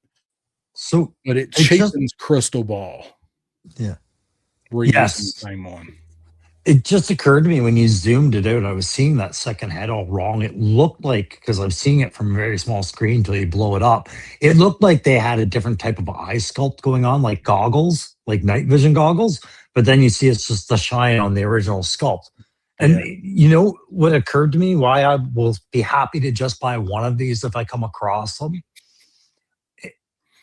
It would be fine to make this the Night Creeper leader, because they gave you the second heads in the original Night Creepers, right? And so maybe one of these guys is the Night Creeper leader, and you can excuse one leading the ones you had before. Like that's how I brain cannon myself into buying these things for reviewing, right?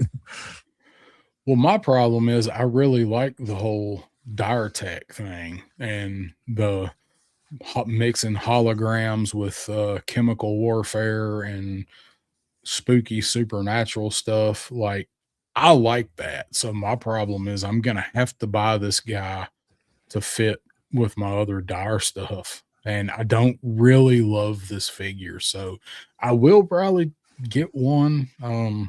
I've got two ghost vipers. That's a great figure. Um so I don't know. Oh, That may be what I do. I may make this dude get one and make him like the dire leader under Crystal Ball, like you said, like he's Night Creeper leader and he leads the dire guys. yeah. See, we still, and I know there's guys in the chat that are up here in Canada because of our Walmart is all screwy. Like some of us didn't see ghost vipers forever. I still have not seen ghost vipers in the wild where you guys stumble across them in the wild all the time. I have to go through ordering systems that can't even find them in the catalog half the time. And then other provinces can stumble across them. Right? It's a weird thing with Walmart. And it's one of the things I hate. If Walmart has an exclusive Joe line, I automatically want to hate it now. I want to hate Night Force. I want to hate this. Right. Yeah, they make everything hard to get. There's no continuity guarantee, it feels like. You know, if I go through GameStop or Toys R Us or Target or BBTS, I know eventually I'll get every figure in that sequence of the release. But if I go through Walmart, it's like, yeah, you'll never find Shadow Tracker. Range Viper's extinct. You know, it's like, Legend series jumping in. What's going on, Tony? Good to see you, brother. buddy. And then let's see, Ethan saying, color doesn't really bug me ever since I'm colorblind, just not into stuff that looks like Lovecraft demonic, just not my thing, and nothing wrong with that. That's a lot of people are out on these because of that. Yeah. Damn, Lone Dragon, it is a desert at your Walmarts. So let's see. Let me go through. I'm gonna run through some of these pictures. Back of the box here. I don't think there's really anything to reveal on here. Looks like he's on a balcony or something or whatever. I did think it was interesting that they showed us the side of the box. They don't do that a lot. You don't see the side artwork. No, that's true. Usually, yeah, at this point we're not there, but I mean I wouldn't feel like that's throwing us a bone in any way. I think it's more pushing their concept as dire. Oh, yeah, 100%. Because you know what this picture is for? So we can flex them pythons, brother. And yeah, and make it look acceptable that they're using the Cobra Commander's arm like this. Like this is the reuse. It's Coco, baby. I think that's 100% why they put this promo out of this. Could be. Number two. God, isn't it weird seeing like 202 on a box to think that there's that many of these guys now? I let it be weird because if I looked at it on a financial spreadsheet, it would be sad. Yeah, let's not do that. No. So the promo pictures on it look good as always. Well, maybe not that one so much, but that one looks pretty good. Yeah, if you're into it, right? Yeah. I'm kind of with you on the dire stuff. It could get played out pretty quick, but Faceless Janitor says the visor should have been green like the artwork. Probably a last minute cut to save a cent. Quite possibly. I agree. I noticed that as well. I just didn't get around to saying anything about it because this character is played out to me. He's just there. Yeah, this is almost like, I mean, I guess it's a good exclusive because not a lot of people seem to like it. So, but yeah, those who do will have a lot of them lying around, right? I don't know, man. Maybe. I mean, it might be like, it's Walmart, so you might have one region that gets all of them, and then the rest of the country you don't see shit. And that person takes 20 to a con and cleans up. Dave saying he just ordered his logo in multiple sizes as water slides from Bad Mother Tattoo. Man, that'd be pretty sweet having your own. That's pretty cool, dude. logo to put on figures or on vehicles. That's what I need for the hood of my racer. I That's can't what even that's think what of a I need. good. I have a company, like a card making place just down the road from me. And I've been thinking about, do I do business cards or stickers for Joe Fest? And I'm so uninspired right now. I'm just like, I don't even want to do it, but I should do it, but I don't want to. Water slide decals is awesome. That's cool. I can't wait to see Yeah. what Dave does with those. Dave comes Yeah. up with some cool shit. Let's see. Stu saying how many figs of figure 222 will Woody buy? I hope they make a cool Cobra figure for him. That man, I hadn't even thought about that, Stu. What a hell of a point. Like, could you imagine if like figure 222 is just the most awesome Iron Grenadier troop builder ever? Wouldn't that be great for Woody if that was what it was? Would he have to buy 222 of them? Could we find some happy ground for him there? Hey, shit, he might. He might. That's the thing. Oh well, yeah. What if they made it hardball?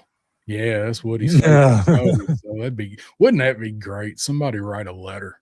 Yeah, dear Lenny, Dear hold Lenny. off. Yeah, make hardball number. Just change the packaging around. I know Yeah. you've already got that shit in the works. Do you have Yeah, more slides of this guy? I got a Or are we couple. done with him? Okay, We're let's pretty. see. We're pretty much done. Different scenery than him breaking in. Well, I gotta leave something up there while I look at the chat. You don't want full screen. Oh, that's true. I am a handsome So, devil, but not enough to hold a show. There you go. Aurora Borealis and the dire effect. and like just I think throwing two of those guys in there with the head sculpt is a little much. Like, and now it Mhm. just really looks repetitive. At least throw Crystal Ball in there wearing it. It's a very specific hallucination at this point, isn't it? Yeah, right. Mag is saying translucent arms do nothing for him. If they have normal arms, it would be way better. See, that's what I said. Like, that's my favorite part about this figure is the translucent arms, and most people hate it. Yeah. Sabir's back saying, who's this guy's commuting? Needs shower after the gym. This is the Walmart exclusive Dire Tech Night Creeper that's going up next Thursday, a week from tomorrow. Sabir. Yeah. And we got Todd C is in the house. What's going on, Todd? Nope, you missed ketchup and mustard. And we showed them for a long time. So I got one more character to show. I think after this picture. Nope, it's after this picture. Or after this picture. There's a shitload of pictures of this guy. Oh There my we God. go. Yeah. So Oh, not we're shifting gears. yeah, I just thought it was cool. So I knew once we saw the ramp rats today, that'd be the main thing people want to talk about. So I moved these guys to Mhm. the end because we did talk about a little bit of Action Force. So this is I believe the DFW Valaverse exclusive that's going to be coming up in Mhm. June when DFW is. Malice. Oh, this dude comes with some cool ass shit. Comes with Desert Eagles with drum mags and big ass rocket launcher with a blast effect, extra rounds for a backpack. I love it. He looks like a medieval knight. What do you think Yeah. about this guy? Uh, so I have the Bone Collector, and it looks like that's the same vest. And I think so. I'm not a big fan of the heavy armored vest because I find Vala figures really kind of rigid. They're rigid when you're posing them, like the joints move a bit rigidly. Everything feels Little. very tight. And I want torso bend and twist, and I don't get it when I've got this vest on a guy. It looks like a cool guy. It just doesn't necessarily look like the most posable figure. Like every pose we're going to see him in, I think it's all mostly torso upright. You're not. I'd be surprised to see him crunched over. ducking for cover or anything like that Yeah. because he's so heavily armored, right? But I would get him. I like that head sculpt a lot. Yeah, it looks good, man. I'm digging the head sculpt on it. And there's the helmet head sculpt. This I don't mind, but I don't really like it becoming a trend if that's what's happening in the line where they dig up old, you know, um, Elizabethan or whatever, like Arthurian body armor, helmets and things like that and start using them. I'm like, no, that's too Mad Maxy, if not out of place, right? Yeah, for because they're kind of going for like um immediate, or like not immediate, what am I, near future tech, and Mm. war stuff. So I think it's probably like a one-off for this dude. Like he's just armored himself up like a knight. Like I don't know if Well, they even released the story for this guy yet or not. I just thought it was a badass looking figure and loadout.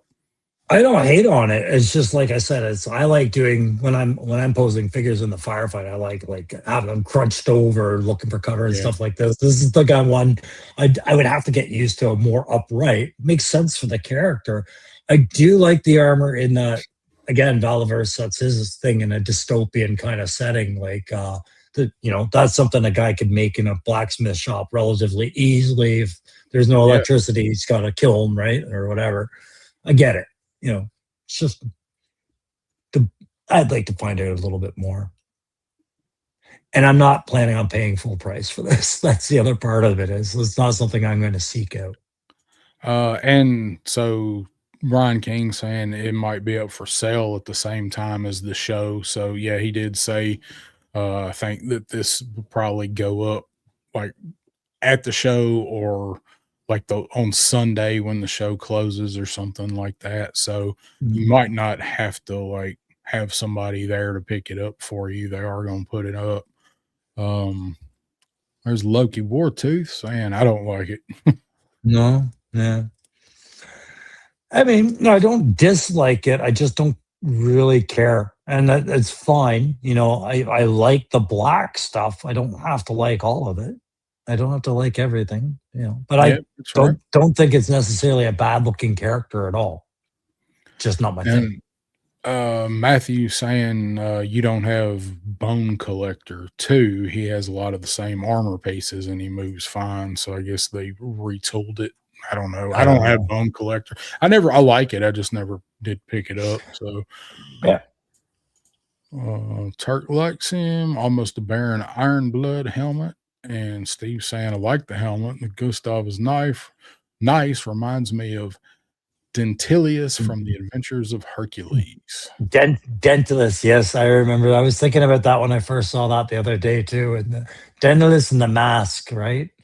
With Hercules and Newton the Centaur. I grew up with that cartoon out here. Yeah, It was huge in the do not 70s. do not remember it at all. Oh, it's a deep cut to the 70s, bro. We had Thundar. It He was was from the people who brought in you like police. Rocket Robin Hood, the Rocketeer, or whatever it was. Like it was the same animators and things like that. So Mm.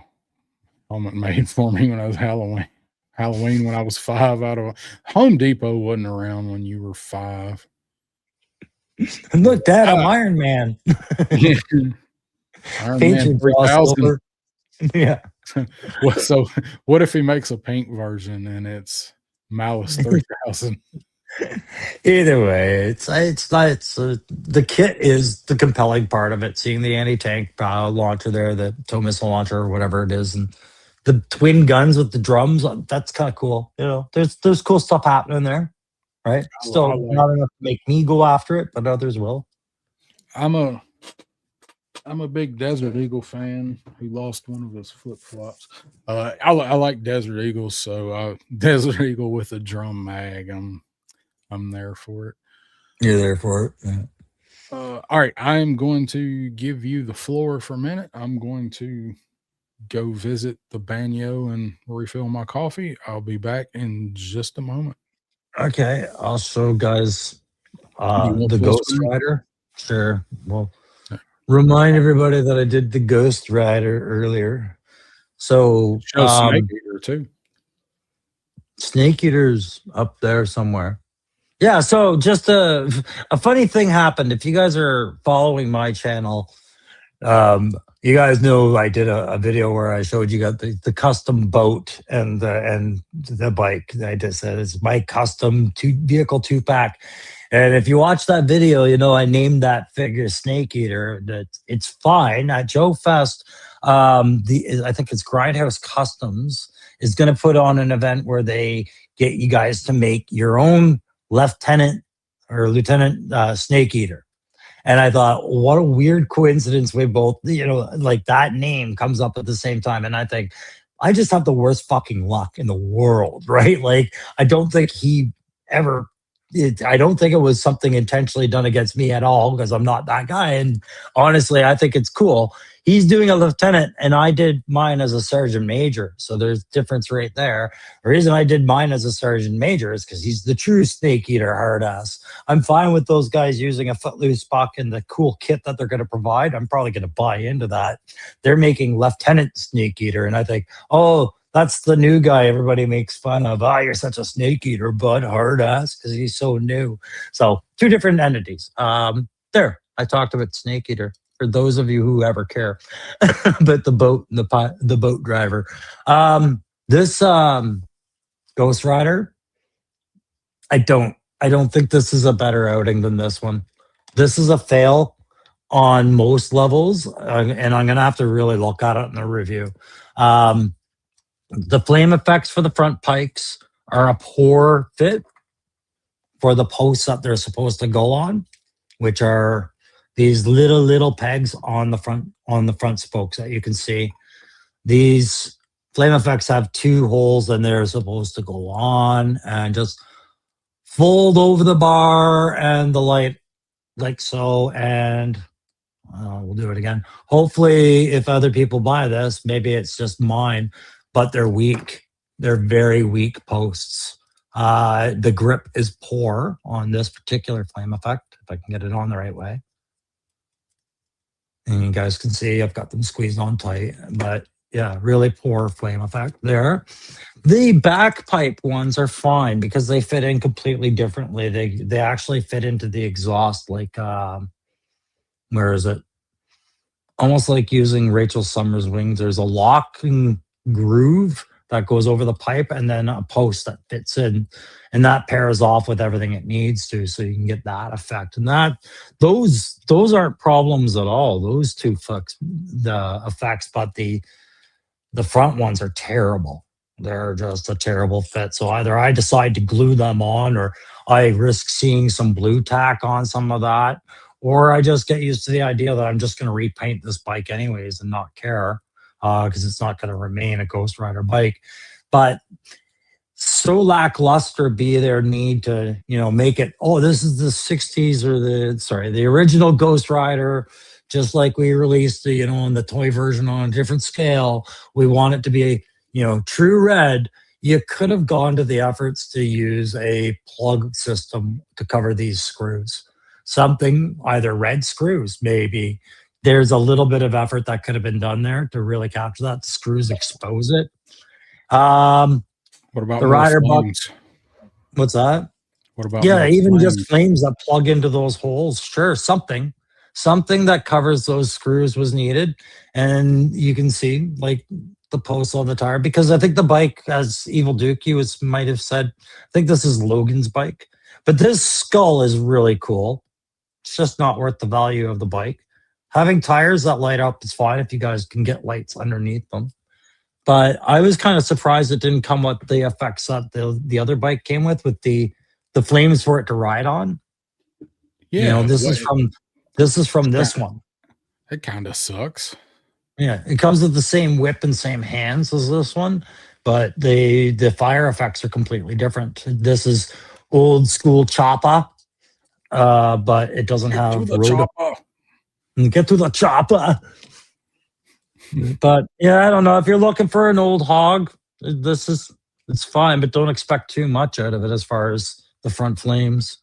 And there's one more. I think this goes on somewhere. I'll find out where. It's one flame effect. I thought it goes on there, but do they even show? Anyways, you can take me off the camera now. And once I figure this out, oh, goddamn. So Hasbro left some. They left that unfinished, kind of, right? By not plugging those holes and stuff. Would you say?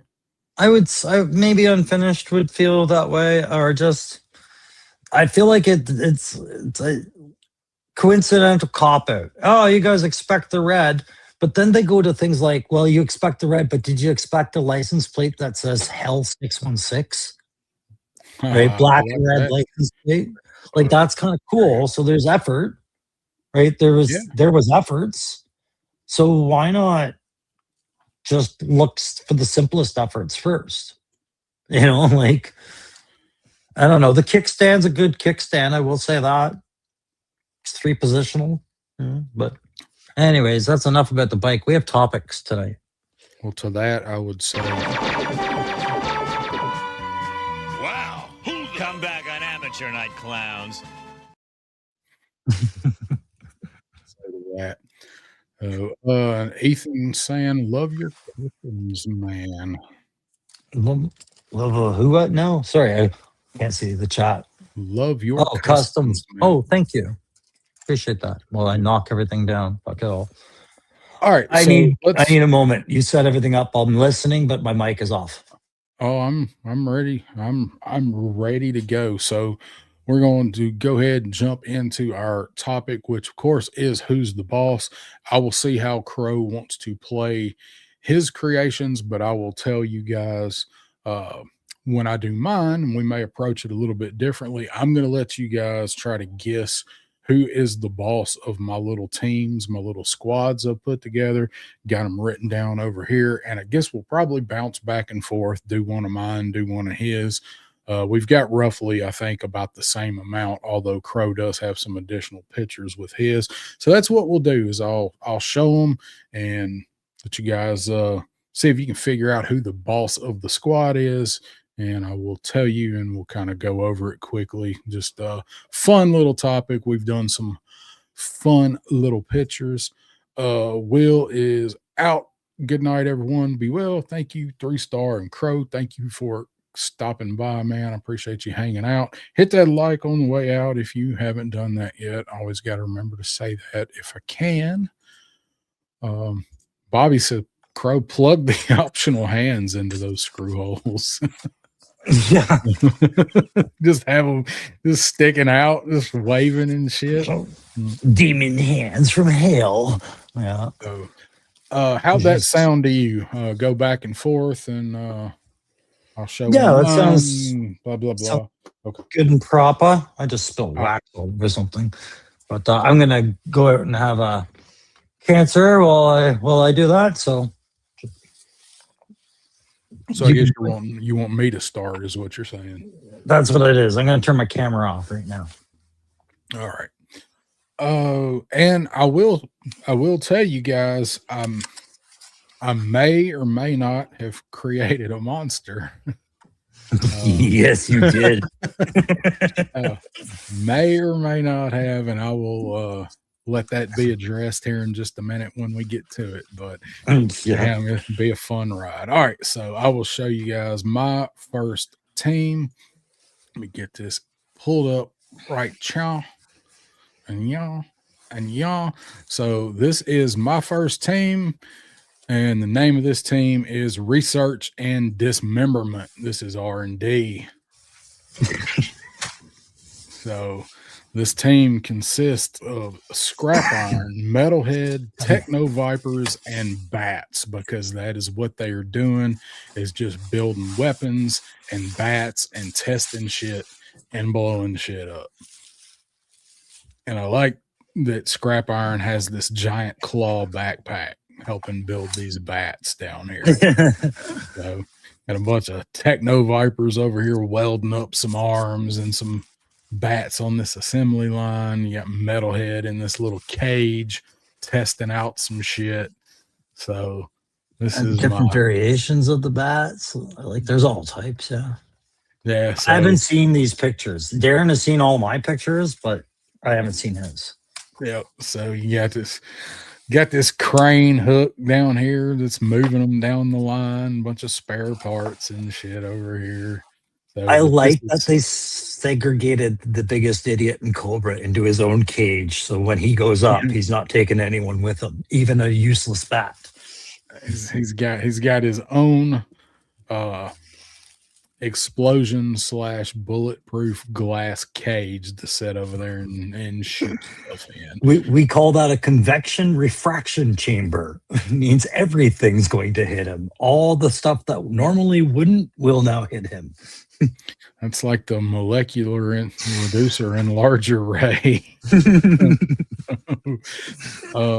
Fire. So yes, you guys are of course right. Scrap iron is 100%. This is his division. He's got Metalhead underneath him to test it, because honestly, who cares if Metalhead blows himself up? And he enjoys test dummy. Yeah, and he enjoys doing it. So of course, Scrap Iron's got a bunch of techno vipers underneath him, troubleshooting everything and getting everything done and built. And then when they get some bats built, they can also have some bats standing around and moving stuff or helping stuff. So That works. research and dismemberment is my first thing. Steve saying I'm slow. I misunderstood the assignment. I think they thought who's in charge between the two of us. Yep. I know that. Darren is. He's got the tech. That was the misconception. That was the bait and switch clickbait part of the thumbnail.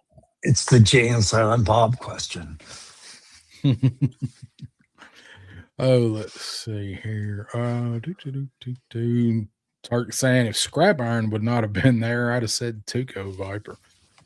He's in a whole different division now. He's in media.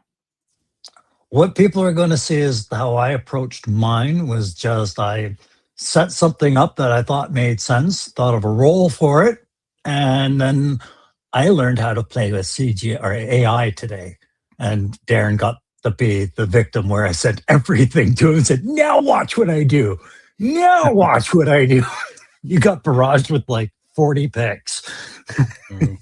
And let's see. Let me get back to here. So yes, I finally convinced Crow to dabble in playing with AI. Now I am become Death, the Eater of Worlds. Yeah, so you're gonna, and I'm not going to overuse it. I see something I can accent my videos with when I'm trying to do a bit of storytelling with the sets that I make for my reviews anyways. So I see a new path.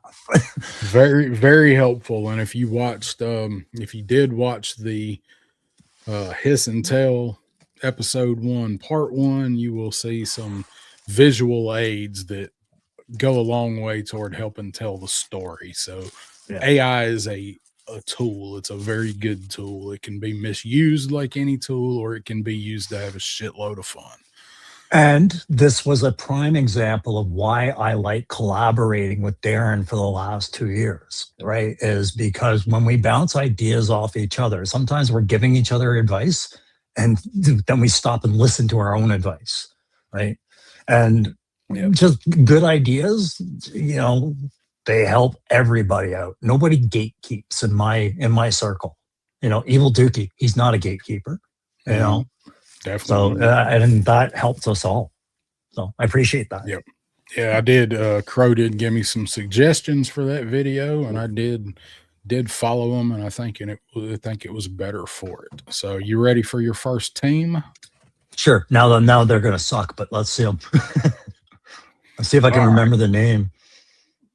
I did not write all the names of these guys down, so you're on your own. Yeah. So I do remember I wanted to call these guys the Disposables. So this is your Cobra tracking hunting party, right? So Shadow Tracker, I'm going to tell you flat out, is the leader of this, and he has zero respect for any of the men around the rest of this party. These guys would fan out and like spread out 50 meters, 100 meters apart, and just hunt. And Shadow Tracker only likes the traditional hunting weapons, spears, bows, knives, nets, things like that. That's his style. He doesn't like guns and stuff like that. So the Night Vipers would be competing against him to prove that their tech and their way of maneuvering is the right way to get a kill. And the Rain Viper's just there. You know, he's the guy that's been out in the jungle for a year anyways. He's at home, so he's complacent. And the Shadow Tracker would hate them all. So they'd all be disposable to him. And that's my team. I feel like Shadow Tracker is just like, but that's the wrong shot. You've got that's the right shot. So you sent two. I was gonna show it. I didn't know which one you wanted to show first, or if you were gonna go into it or what. So no, it worked out well. I was able to describe it while everybody could see them. You can't see those Night Vipers, man. No, they blend in. Other than that shiny ass black armor they got, that everybody loves so much. But I will tell you, like, dude, I've got no. That's not the one I want. This dude, one of these guys, is still just sitting here on the table because it's such a good ass figure. I'm gonna start poaching more of those. Like, that's why I was also saying, like, I don't really want to buy the extra Royal Guard when I can still see more Night Vipers out there. Oh man, I went in the one Walmart of the two that carries classified. That's not the one that's got the island that I talked about earlier. It's the other one that just carries them on the pegs. I went in there today and they had 2 rows full of the new wave with Night Viper and hit and run, whatever. They had them all. I was shocked because it was 2 cases. It's a full 2 cases of stuff. So and that's one thing I didn't think about when I was reviewing this wave, right? Because I was just kind of blinded by Big Lob was a weird one. Hit and Run was a fun one. Lifeline lackluster. Mole Trooper wasn't a surprise, and the Night Viper was a surprise, right? And then I didn't think about the reuse. Some of those figures have some cool reuse, and I'm going to explore some of them. So I'm buying up Night Vipers, and I'm going to go after. I've already gotten an extra Lifeline. I think I'm going to get an extra Hit and Run next, right? And just do some shit with these things. And if I get any doubles of any of these, it'll be maybe a Hit and Run and maybe Night Vipers. But I got 2. I got 2 Night Vipers. I got 2 Mole Rats. So I really don't need any more, but should I see either one of them on clearance or something? Yeah. And we got Charlotte Prime checking in. Where you been, man? Good to see you. What's going on, Sherlock? Long time no see. For a minute. I know you was in the middle of a possible move, so I hope that's you've been handling that. Good to see you, man. Hope to see you in person in a couple months. 3 man. 3 months. 3 months now. Billy Butch, Hiss and Tell Part 1 was very good. Thank you, man. I appreciate it. There you go. Yeah, me too, Billy. Me too. And that last comment there, just before we move on to the other one from Ethan, don't be jealous. That's a 788 range Viper. That's still accessible through the Fire Team set if you order it. Yeah, and still a really good looking figure, and really the only good figure in that set also. Yeah, the rest are troopers. But anyways, over to you. All right. So here's my next team. This is the Body Bogs. Is the name of this team. So this is Copperhead, Crocmaster, Shadow Tracker, and Grim Vipers. Oh, I like it. So we have overlap. Yeah. So these guys are standing together on my shelf behind me. All of this is a team. Like this is all one big team. Of course, the jungle, the swamp, the marshlands is their hunting ground, whatever. Anytime the Joes get close, these guys are out on Cobra Island. They're hanging out around Blackwater Prison, whatever. So through all these dudes in there. I like it that you took an opportunity to take a new character like the Grim Viper and give him a role, give him a place. Yeah, like you got to have some heavy support. You got shadow trackers like scouting, croc masters just like in the middle, copperheads actually given the orders. This is Copperhead's team. So Steve said this was croc master. This is Copperhead's team. He's been here longer. Yeah. But even aesthetically, like the color schemes all kind of go together. Like Yeah. those are kind of a natural selection. Your eye sees them and says, these guys should work together. Yeah, for sure. These guys are so aesthetically pleasing on the shelf, and they all kind of operate in the same environment. Charlotte saying, been keeping a low profile for a bit. Good to see y'all too. Be there in June for sure. Looking forward to it, my man. Yes, y'all. Yes, y'all. So Body Bogs and Copperhead's team hanging out in the swamp. Now, I'm purposely not showing you all of this picture for a reason. Aww. And I'll show you why. Because the real pictures of the figures. These are actually some product pictures is what I used for a lot of these. Generated the environment, but for some reason, one of these things is not like the other. A ferret.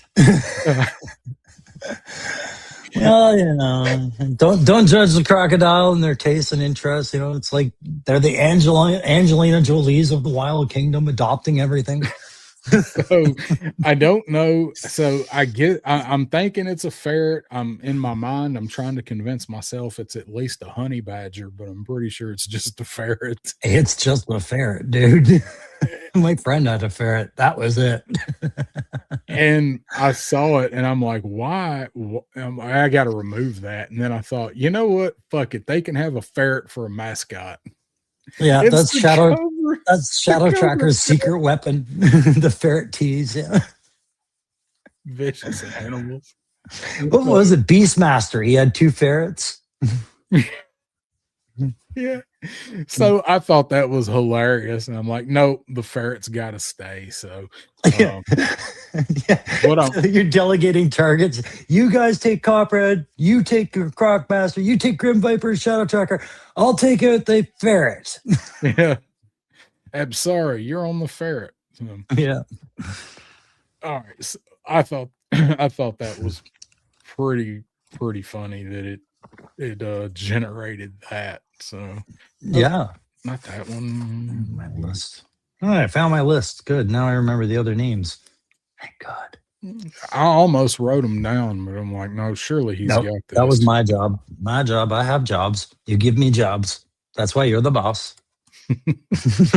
Charlotte saying, I'd wrestle a gator before a ferret any day of the week.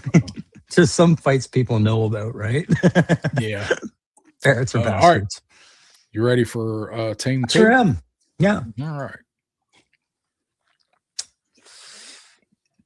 right. This is the Rainmakers, which would be a forward operating defensive unit whose sole job is to take anything less than a kilometer, or we'll say up to a mile away from the fob, and destroy it. So you'd have all your heavy weapons details there. So you've got Bazooka with his 84 millimeter. You got heavy metal, or not heavy metal. You got rock and roll with the Gatling gun or the machine gun. Heavy duty with the Riggins, and then Roadblock with the Gatling gun, and then Short Fuse himself with the mortar. Bring in the rain, right? So that's their job, is just hold down the camp. You know, it's called a defensive position, and they are the defensive assets, right? And what were their names? What'd you call this guys? The Rainmakers, right? Rainmakers. Make it rain, right? So making it rain. It's a good strategically, these guys would be spread out of a frontage of like 300, 400 meters spread apart, and just shooting from all different angles. So anything in that beaten zone's getting it. And probably have spread out in 5, and probably have Bazooka and Short Fuse in the middle too. They're just praying that saw viper keeps walking in front of them. That's all.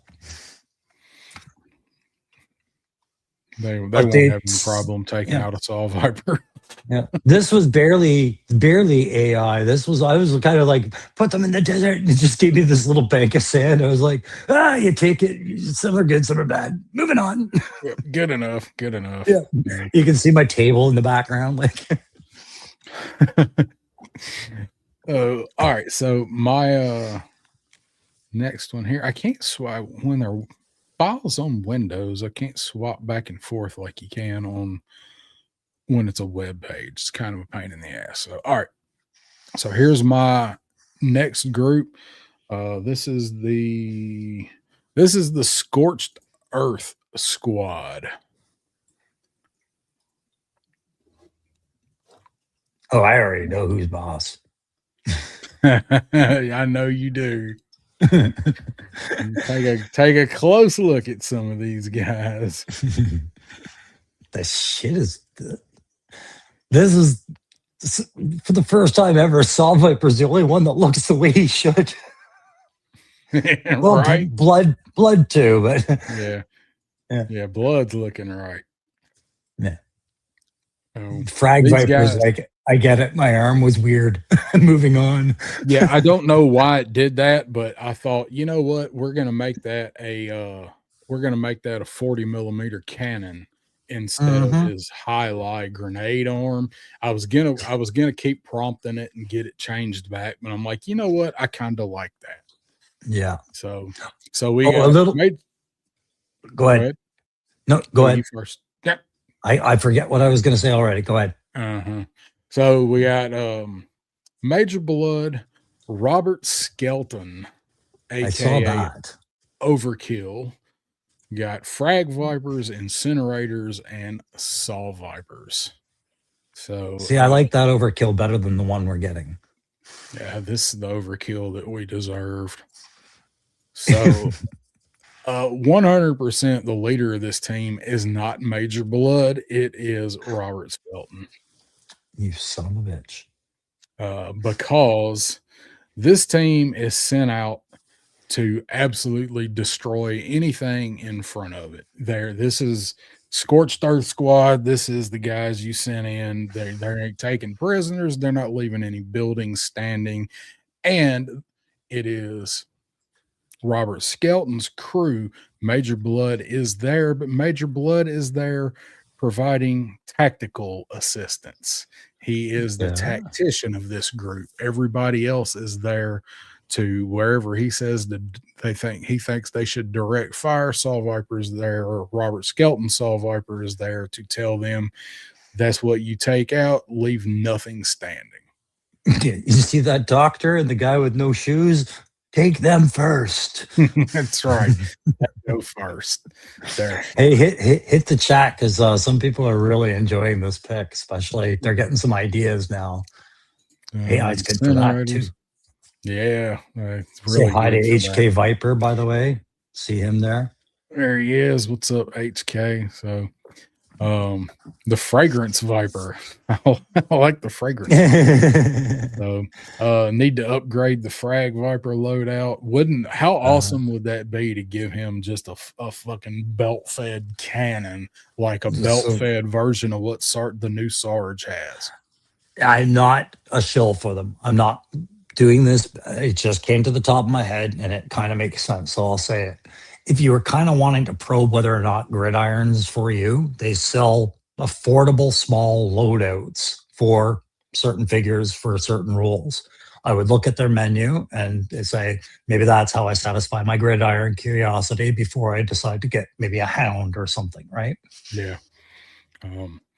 So I thought this one did a pretty good job. It's exactly what I wanted for the background environment. And I had to actually make them make a figure out of Robert Skelton. If you look it up, you Google it, and you do an image search, this is the image from him in Marvel Comics where he's got I recognize the pose, smoking a cigarette, and it threw the cigarette in there. So I was happy with So how this one that's came what out. you did. You uploaded the picture of that. Okay, because Yeah, I'm just learning this. I'm yeah, uploading one picture, and then letting AI do its thing. You're uploading a few and yeah. letting it take its time, and I see where that goes. Okay, Yep. got it. Yeah, I saved the shots, found the shots I wanted. Yeah. That's why a lot of them are actual like the product pictures because that was just easy to find and all of them have at least one good pose in the product Okay. pictures.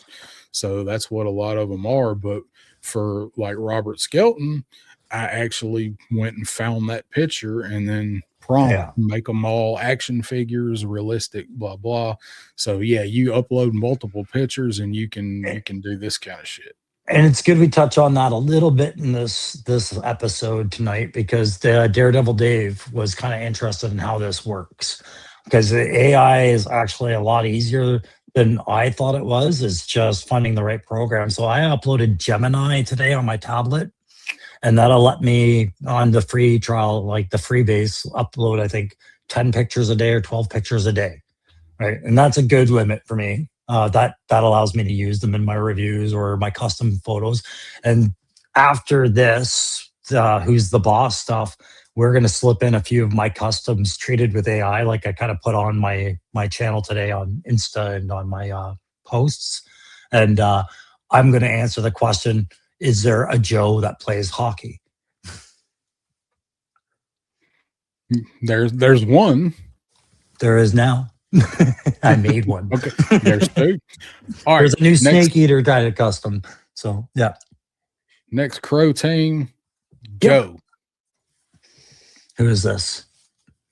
Ah, the power company. This is your jock. This is your CP crew, your command post crew. These are the guys at the radios, watching the TAC radar, getting all the sit reps from all the patrols out there, doing the big map kind of work, trying to outmaneuver the Cobra forces on a big table using small little battle pieces slid with a ruler. So you got mainframe and breaker and dial tone that all handle all the telecommunications, satellite uplinks, comms, everything to do with how that CP runs through them. They manage the net, they manage everything. You got Hawk there, but his 2IC, sorry, Hawk's in charge, obviously. 2IC is Wild Bill because Wild Bill is the forward air controller. So he's going to be the guy that's going to be controlling all the fast air moving through that battleground, right? So from the Dragonfly attack helicopter waves to the Sky Strikers to whatever else they dump on there, that's Wild Bill because he's too old to fly now. That's why I justified it. Now he's just Mild Bill. Yeah, and AI let me down again and I said, give me a room filled with maps and stuff and things. And It technically I forgot to didn't mention let you down. I forgot to mention don't make them look like toys anymore, but they were. That's a hard one to do sometimes if you want to make them look like people No, sometimes you gotta finagle the prompts a bit with that one. I couldn't explain a command post or a joint operations center to the AI and have it understand it. It kept doing tragic things. Yeah, right. But now that I realize I should upload multiple images of things, I'm going to do that. Yeah, it makes it a lot easier. Yeah. What's up? Gasland's mechanic is in the house. Hey, what's going on? So, that everything for these guys? Yeah, that's it. Mine aren't. I'm not going that deep into it. I explained the assignment. Alrighty, so I will go with my next team. This is a big one, so you guys might have to think for a minute on who the leader of this team may be, but this one was a lot of fun. So these are the dollar kills. Dollar kills, y'all. Yep. Dollar kills, y'all. So we got Firefly, Night Creeper, Night Viper, Slice and Dice, and Tomax. and Zaymot are all part of this squad. Now, you guys got some heavy hitters in here. Who you guys think's in charge of this one? And they pretty much all have something in common too. I feel like the name is everything. If they're dollar kills, to me it's contracts. And if you're dealing with contracts, you need the business type, and that's Tomax and Zaymot. I feel like they're the frontmen. That doesn't mean they're in charge once they're on the ground, but it definitely feels like the kind of stuff they set up. So, Faceless Janitor, Firefly's boss, always. All of these guys, I guess with the exception of Night Viper, but all of these guys they're all mercenaries. They all work for whoever pays them the most, and Tomax and Zaymot are the ones that are just financing the operations, and then they get a cutback of whatever anything they do, anything they steal, anyway they can profit from it with stock or whatever. They kind of finance it, but this is Firefly's team. So these are all guys that are pretty much going to sneak in. They're either going to be using silent or silenced weapons or blades for sabotage or demolition, whatever. So this is Firefly's little covert unit of mercenaries, and Tomax and Zaymot are the ones that are paying for the equipment and stuff they're using. That That's makes right. sense. Money men never get their hands dirty. That's right. Yeah. To me, that makes perfect sense. Like I said, it seemed like something they would orchestrate, but I didn't, like I said, on the ground, I didn't feel like they'd be in charge. Firefly made perfect sense for being in charge. I wouldn't argue it.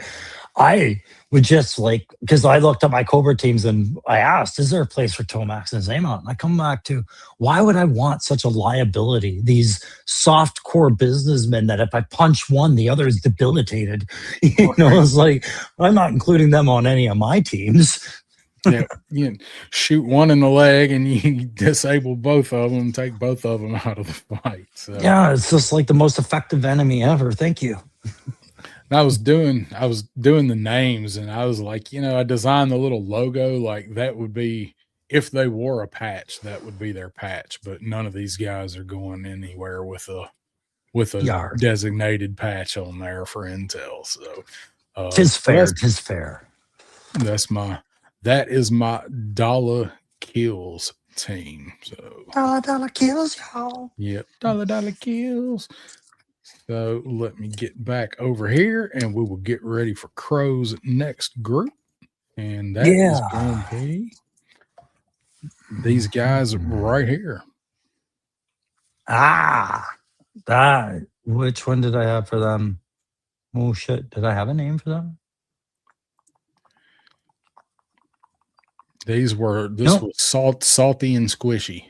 No, yeah, I probably did have a name and I forgot to write it down. Either way, this is just your standard naval boarding crew from Joe, right? So they would hit them from two waves, assault boats with divers if needed, right? But they would also hit them from the air with these guys jumping out of something like an Osprey or a helicopter, engaging those jump packs to land on the deck of a flight, like a pirate taking oil tanker or something, right?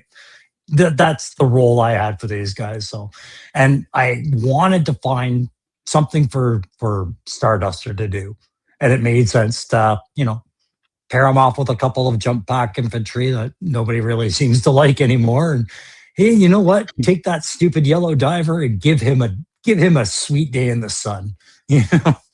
Needs somebody to push out in front of the spear gun. So yellow diver, you're up.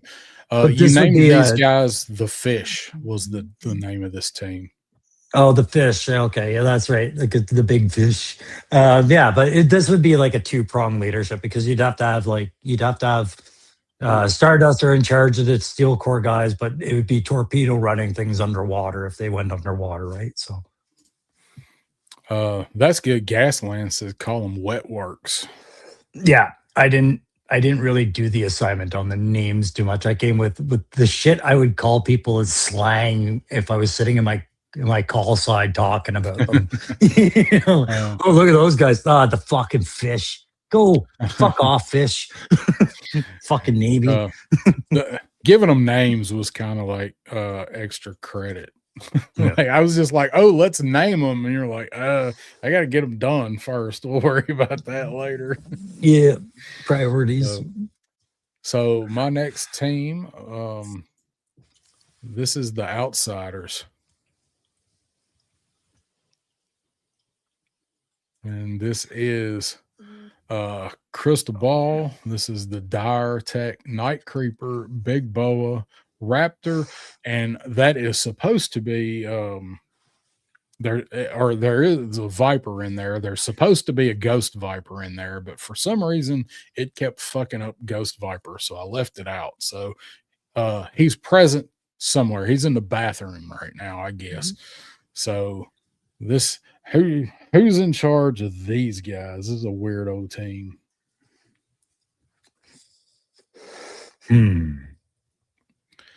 Carlos saying Crystal Ball. That's what my instincts tell me. But Raptor's looking pretty cocky over there. Like he's a Michael Keaton gangster in a Spider-Man movie that I somehow remember. I don't know where I've seen this guy before. That was actually pretty interesting. I tried to do another version of this picture. I loved Michael Keaton in that as the Vulture and his whole Yeah, I did. I enjoyed it too. But that's what it reminds me of right there. He's watching his goons fight over the Chitauri tech. I did a couple versions of this, and I couldn't get it right. And I actually was just going to show pictures of these guys, and I gave it one more try last night. And it gave me this one, and I had to take Ghost Viper out. But I'm like, this is close enough. Yeah, Crystal Ball is in charge of these guys. This is his kind of mind control assault unit. Of course, Big Bo is teaching them to fight in case the Dire technology fails. And Raptor is the eyes in the sky, letting them know what's going on, getting intel, stuff like that. And then, of course, he can always swoop in and attack or have to save them if he has to. But this is Crystal Ball's PsyOps minor assault / intelligence unit. So, and the Outsiders, obviously, he had Crystal Ball, Big Bo, and Raptor in the same unit. So that's why they're the Outsiders. That's where my first impressions was it's the Outliers on your shelf. Yep. The unholy trinity, I call those guys. That was it. I remember that. Dave saying, is that the toy enhancer on the team? Which one? Oh, I see where you yeah. I see what you did there. Clearly the accountant. No, man. Let's see, John the janitor. Steve's like, I can't get any of these right. I'm missing them all. Faceless janitor is early day tomorrow. Catch you on the flip. Thanks for being here, man. I appreciate it. All right, good night. So let's see. We stop that one. Pull up your next one. I think we're getting to your Cobra guys now. Oh, at least one of them, eh? So tell us about these guys. Oh, the Tailwind Trail. Yeah, it's a desert scorpion, but what are you gonna let this guy walk across the desert tracking his quarry, or are you gonna give him a ride? You can do this mobile, and the stinger makes sense. Scorpions have a stinger. So I just have the scorpion driver kind of getting it, like, hey, is he going to ride on the roof or is he riding inside? Because I'm making a choice today too. But that's it. Desert Scorpion and the driver, and the Desert Scorpion is the guy in charge. I mean, technically the Scorpion is really running it, but the Jeep certainly isn't in charge. So yeah, it's not Hound. Now, if it was like Spearhead and Max with that mind controlling Bobcat, Max, he'd be in charge. They tried it the other way, but it just doesn't work. Oh, you've heard that one before. Oh, Yeah, heard that somewhere before. Yeah. All right, any more on these guys? Nah, this was just a quick Buckshee one I came up with. All righty. That was all of my Cobras, and so of course I did the Cobras first because Cobra. All right. So my next guys are my first Joe team. These guys are called Dead Quiet. And I gotta flip my paper over here. So we got Recondo, Tunnel Rat, Outback, Footloose, and Spirit. And I'm gonna see if you guys can find the funny Easter egg that AI decided to throw in this picture. And who do you think is in charge of this? You mean just did you give him the bow and arrow or did AI do that? AI gave him the bow and arrow. I did Jesus not Christ, AI. I did not tell it to give Spirit a bow and arrow. I swear to God. What the hell, man? But Poor I Spirit. left it because A, it's hilarious, and B, because of hiss and tell. Well, it's a nice stealthy weapon in his hands, right? It is, but it fits so well with doing that skit with him for hiss and tell. Right after I did that, I'm like, nope, he's keeping the bow and arrow. So here's the thing, though. Like, the name of this team is what? Dead Quiet. Dead Quiet. So here's Spirit stalking his quarry. Everybody's sneaking and walking real quiet, and he's drawing back on this bow. Time for the quick kill shot. Everybody else is ready to respond with, we have a submachine gun, we have a full-on machine gun, we have a rocket launcher. It's just like, yeah, after this arrow goes off, nothing's going to be quiet. Yeah. And so the name, like, I started with Spirit. Spirit is the team leader for this. Sure. This is his team because this is a forward scouting party that, in case they get into some shit and get caught, they can get back out of it. Spirit obviously is Spirit. Outback's survival expert. Recondo's a jungle expert. Tunnel Rat sneaks in and out of places without getting caught and taking out enemies doing it. And then Footloose is Footloose, just your basic grunt that's there to do whatever he needs to do to help everybody win. And he's full camo, so he's not making any noise walking around. He's high. So I will tell you, the perfect role for Footloose in that patrol is he's the runner, right? When you do a patrol, you have to have a runner who takes anything you've learned on that patrol and he bolts. And the guy named Footloose would be the guy I pick.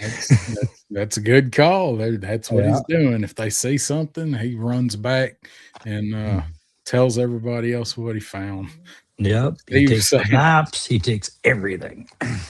Hey, Steve saying AI is racist. And Dave, yes, they're hunting freedom. They finally went out on a hunting party to get that damn bird. Yeah, and it's just like, Jesus, down south, I don't think you're allowed to even show a picture of Spirit for the next month. This guy's been put through the ringer lately. It wasn't you, it was AI that decided to take it there, right? It really has. And if I prompted that, I'd own up to it, but I didn't. Yeah. And I thought it was freaking. We don't need to give it that much light. Yeah. So I explained to Darren, Canada has a different sensitivity towards that sort of stuff. We have a very big First Nations community everywhere we go. So yeah, it's part of our culture to be like, you can't make jokes about this AI. You can't say that. Maybe Canada AI is different. Maybe you'd have got something different. No, just the level of shame that the liberals want everyone to feel is different. Yeah. Oh, that's prevalent. Yeah, that's prevalent here too. Trust me. And it's politics, and I'm not going there. It's just that's about all of that. About all of that I want to talk. We'll save that for Sunday with Pop Blender. So your next team, which is Cobra, and that is these guys right here. The Rap Trap, right? So this is a Cobra anti-air ambush team, and the entire thing is based off Raptor being the bait, right? So he would fly around, get himself noticed, something from Joe's air arsenal would respond, and then once they do, they get barraged by a couple of televipers who take out all the electronics and laser guide everything in on that aircraft thanks to Scrap Iron and his drone, right? So I'll let you guys guess who's in charge.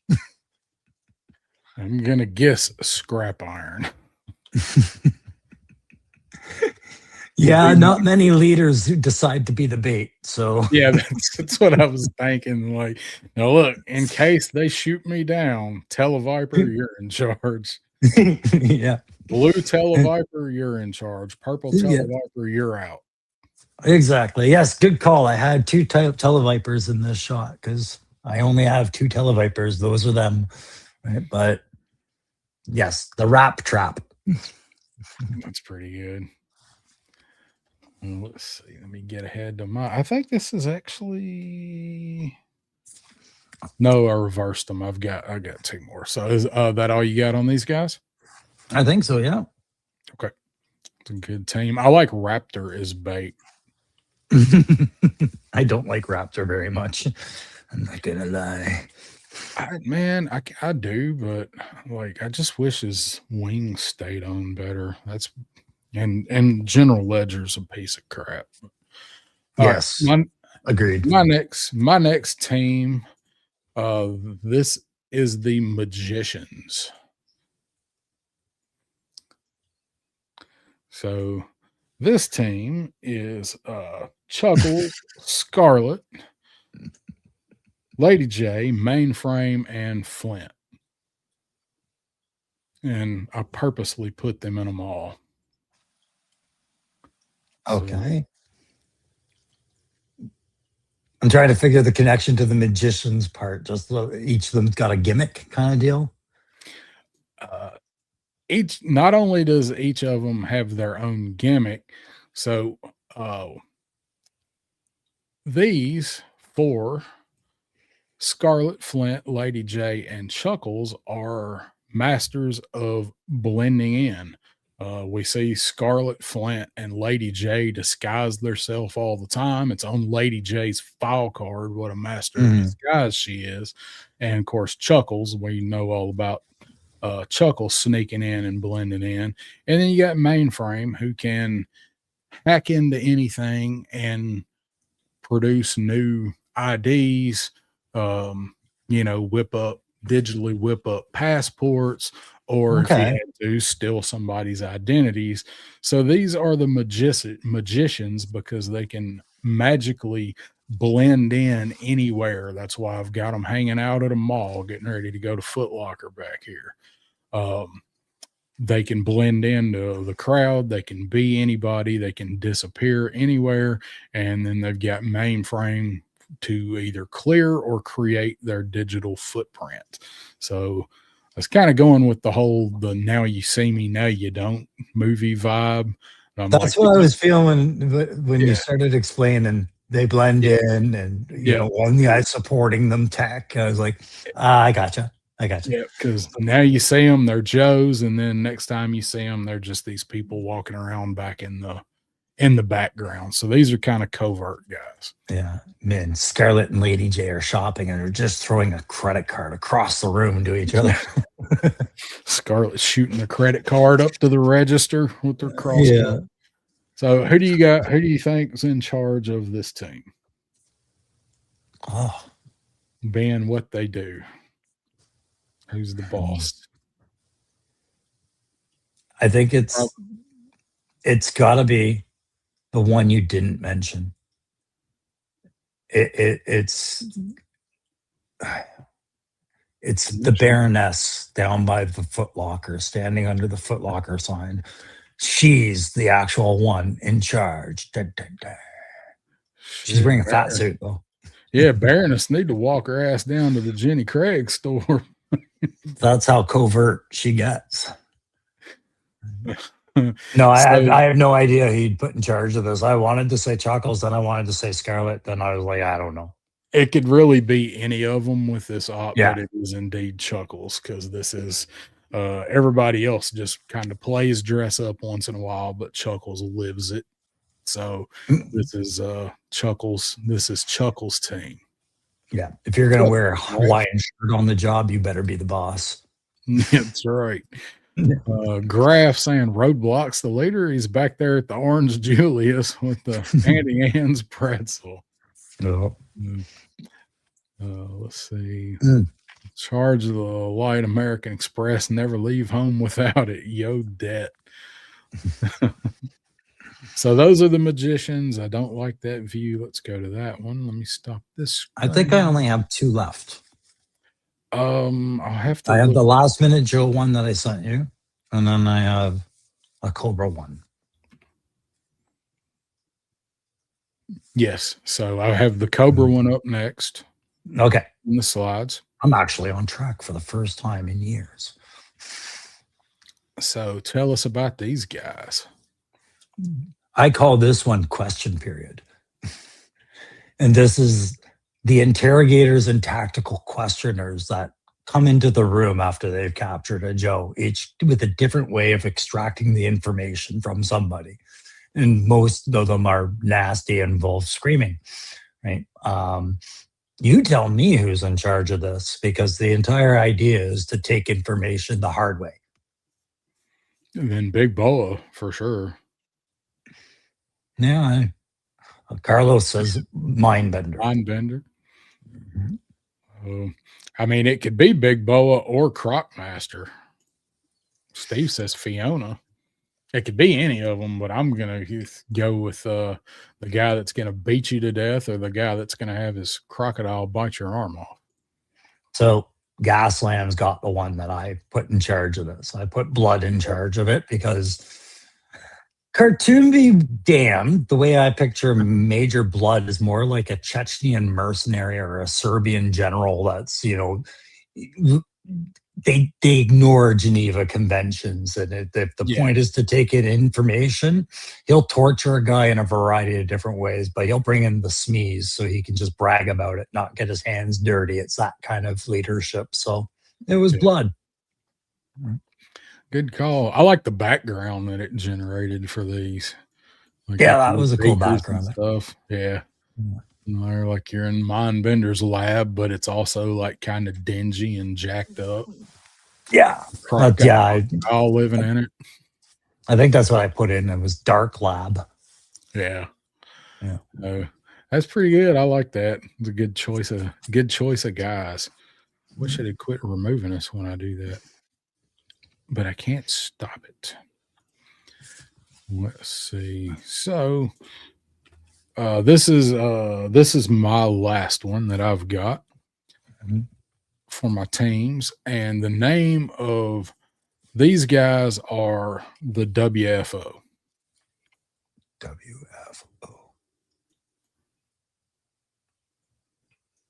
Wide fucking open. Yep. This is okay. Gung Ho, Roadblock, Big Ben, Salvo, and Zap. Okay. So they are kind of like what I had earlier, like the defensive. Yeah. They're like the Joe version of my Cobra team to go in and hold a position or just obliterate everything in front of them. So you got Salvo, which, name says it all. You got Zap, name says it all. Big Ben, who is British SAS, Gung Ho, crazy Marine. And then you got Rock and Roll with his giant twin Gatling guns. So somebody's got to lead these guys. And some poor schmuck is on the highway to the beaten zone in front of them, right? Whoever's on the other side of that barrier is fucked. Yeah. They shot that barrier out just to get to him. Yeah, they shot through the barrier just to shoot through the barrier. Yeah. Gasland saying Roadblock, who's not in the shot.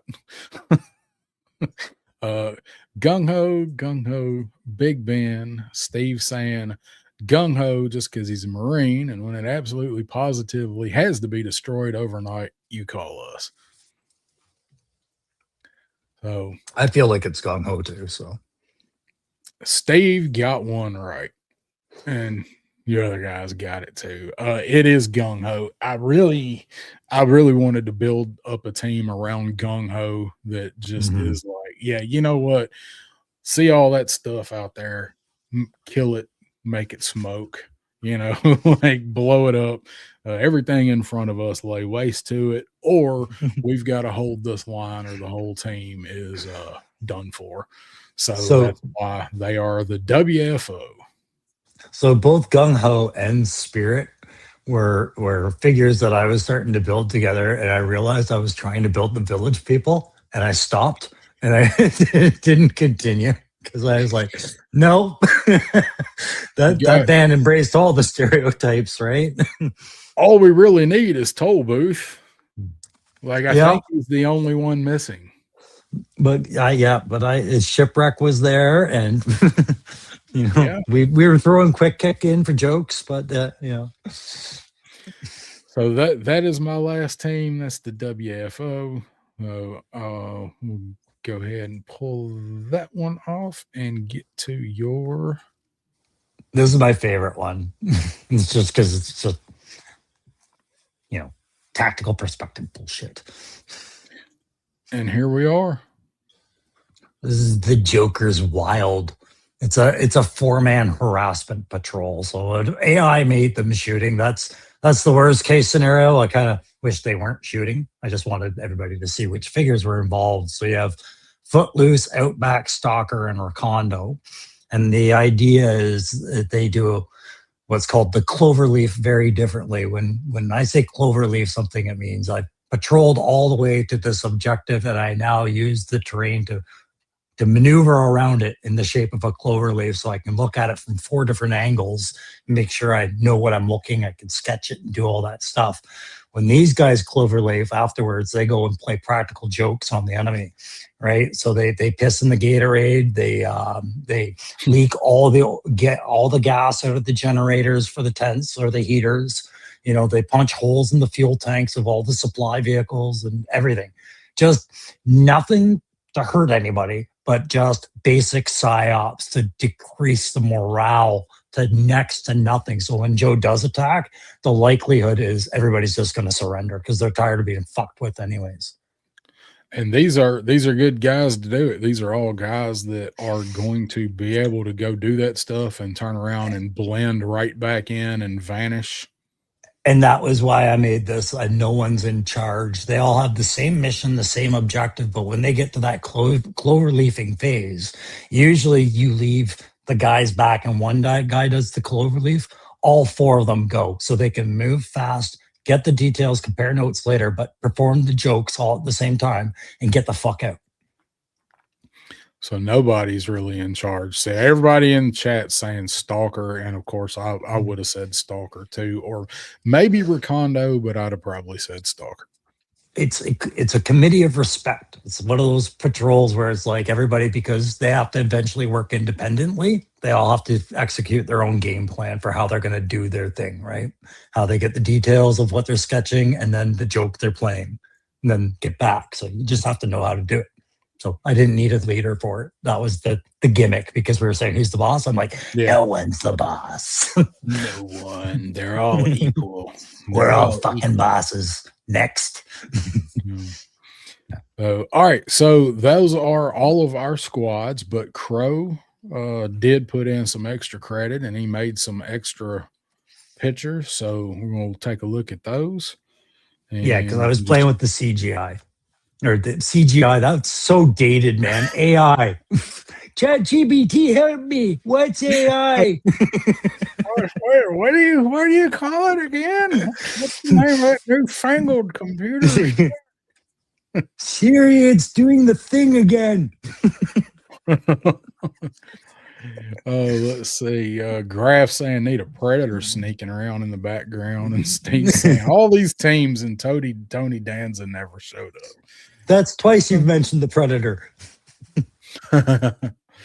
So, all right, let's look at your first one that you made. Yeah, so apparently Gemini doesn't know Cobra Fang very well because it kept giving me a dragonfly with the Cobra on there. So I just went to a default helicopter. But I am making, or I made another version of like the snake eye or the boat and driver set. This one is my Canadian Arctic Response JTF kind of guy. His name is Northwind, and he is a First Nations from the Blood Tribe in Lethbridge, Alberta. Because sorry, I got to put that out. Because Darren had me thinking about First Nations representation the other day, and I was like, "Hey, I have a friend that's from the Blood Tribe," and I thought the cool little hockey mask I could have it that he also has, just for shits and giggles, the Canadian hockey stick. Right, which is the hockey stick I got at McDonald's the other day. But I had a bunch of these anyways because I use these lockers. These are lockers that you guys see in some of my dios sometimes. But yeah, this would be a First Nations Joint Task Force operator that Joe pulls in, and he would operate in places like the Northwest Territories or Alaska and work up in the mountains. And I made it so the Skidoo would be so that, even the mountain climbers would have something he could recover and pull them off, if they're in a bad way during the weather and things like that. So there's a role for him there. And it's just the 60th anniversary buck with a hockey helmet kind of 3D printed head that Loki got me there, Model Misfits, thank you. And some Snow Serpent 3D cuffs that he also printed that I painted up and just threw it together. And this was some sort of kids 3 3/4 line, a very poorly matched size snowmobile for 3 3/4, but it's not the best fit for the 6-inch, but it works. So that was it. Sweet. So then I did the CGI stuff, the AI stuff. Sorry. I'm just kidding. I'm not going to correct you. I'm just kidding. From now on, it's going to be CGI. I'm 53 years old. Why do you ask? How do I dial this phone? Mom, video phone. Yeah. Nolan says spent his junior high school years in the Lethbridge area. There you go, right? So I don't have opinions on these places that I speak of. I just know of them, right? And then I just was like, yeah, I wanted an excuse to make a First Nations guy. I don't have a First Nations bear head, so I do have the mask. And then that would be his spotter, because every fucking sniper needs a spotter. And I think I called him Farsight, and it's just having some fun with another 60th anniversary. It wasn't anything I considered a custom. It was just, he needed the spotter, so I gave him a Vala ghillie suit and said, that's the spotter. So you can scroll through that. They're like these pictures. It's fine. I talked about the custom, but there he is with the sniper rifle and AI giving me some background, because mountaineering ghillie suits and camo is, it's a mix of the green and the white and the browns and things like that. So even arid desert camo is used in the Arctic areas, like with snowfall areas. We wear that shit. So yeah, because it's not all snow. There are some rocks and stuff mixed in, visible occasionally. So yeah, snow melts and green is revealed, and so are rocks and bushes and dead grass and shit like that. So and concrete barriers too. Don't forget the concrete barriers emerging from their winter slumber. Yeah, I shared Darren a photo out of my back window. You can see where the snowplow has made a 12-foot snowbank, and at the very top of it is this cement barrier block that they had dug up because they couldn't see it. It wound up melting and being at the top of this thing somehow. So, anyways, yeah, that shit was funny. So there's another shot of this dude. So looks good. I think it did a good job. So it was something fun to do with the custom. And there's just the source pictures I was using. I just take a picture of what I did and upload it. Yep. And say, put it in a winter forest. There it is. So I didn't throw all of them in. I think I just threw this one in. So no, but Dave had asked how it works, and I'm just like, yeah. So it's just you upload your photo and you describe what you want it to do. You literally either voice command it or type it in.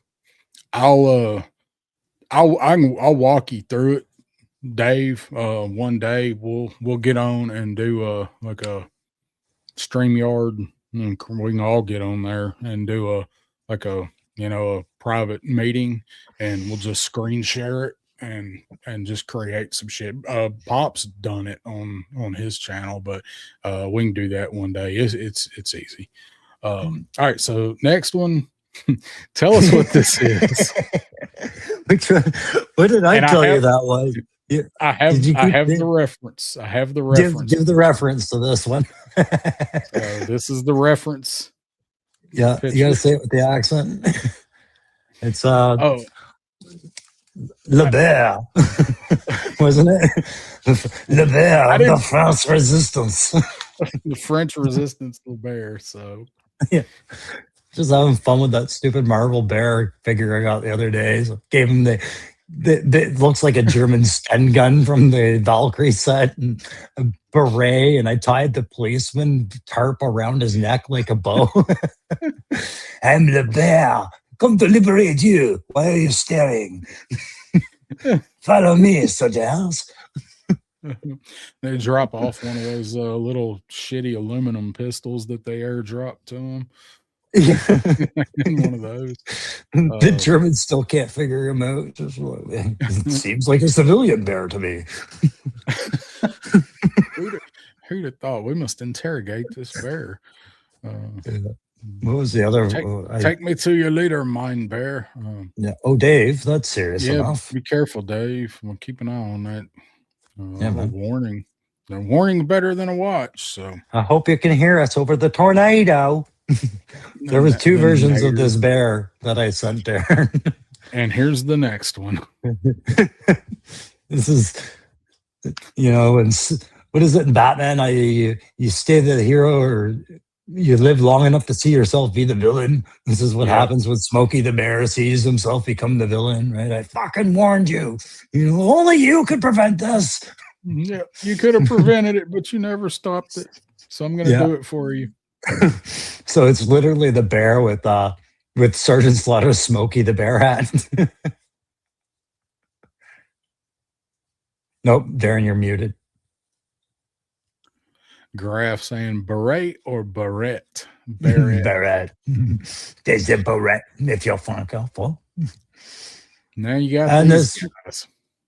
This was the funnest one, but there's a joke in here that AI did, and this is the only reason I'm including it, because I was going to do a video of customs, but whatever.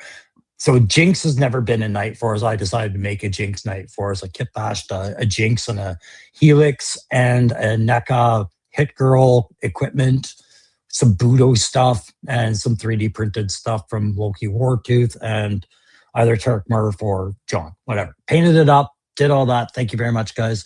And yeah, just a little shit. But when I typed in for the CGI, for the AI, fucked me, for the AI customizing, you can scroll through the pictures here.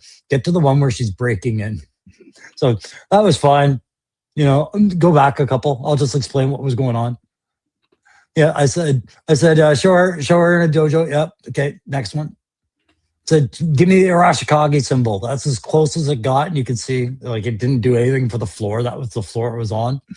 Then I said, Then I said, have her, fighting some dudes. That looked cool. I thought that was great. But the lab was in the background. I'm like, that fight's only going to go one way in a minute, right? But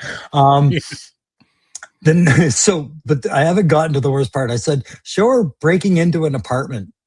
Now, go to the apartment. Okay, that's her breaking out of the apartment, and the door's wide open. Like, what the fuck is she doing? And she's using her knives to do it. It's like, I gotta get out of here. One way or the other, I'm gonna make sure I am out of here. Like, it looked cool at first glance, the way Daredevil fight scenes do in Netflix. I was like, oh, I like this. This looks tight. Then I'm like, wait a minute.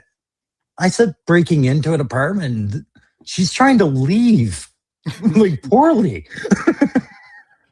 And Jinx might be a little slow on the spectrum there. So, when me and Pop Blender do these, sometimes we do them just for like because they're stupid and funny. Sometimes we're actually trying to make something, but we like to pick out exactly what it screws up, like putting a ferret with a baby crocodile. This is the most interesting apartment building I think I've ever seen in my life because you've got this hallway, this dingy ass wallpaper, this dirty hotel carpet.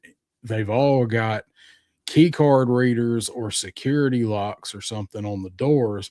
Yet there is a sliding glass door along with just a plate glass door with a handle that goes out to a balcony just in a random hallway in this apartment. I don't think this apartment building is fancy enough to have all of this shit in here. And look behind it. It looks like it's in Manhattan. There's no apartments like this in Manhattan. So, I mean, everything up to the glass door. I've been in this apartment. My buddy lives in apartments like this. It's a shithole. You know, it's low rent.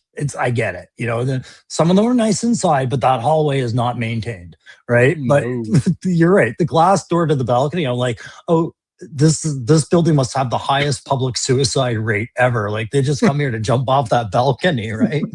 The view. I liked the view of the city street. I thought, yeah, that's familiar from a buddy's balcony in his apartment, not in the hallway. There's no apartments on this side of the building with the view of the city.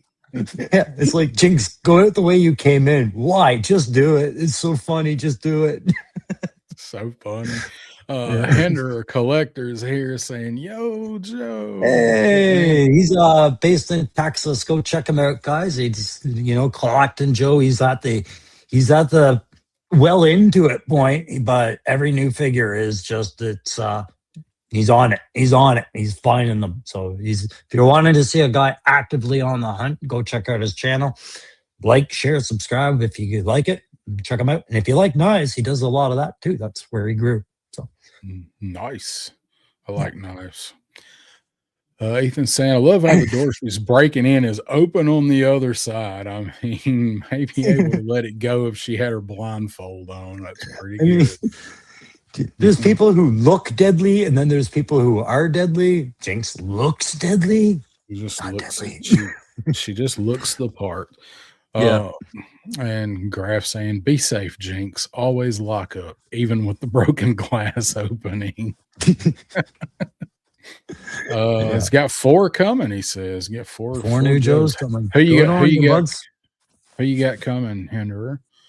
Yeah. We'll see it on your channel anyway. So those are our Who's the Boss teams. So hope you guys enjoyed that.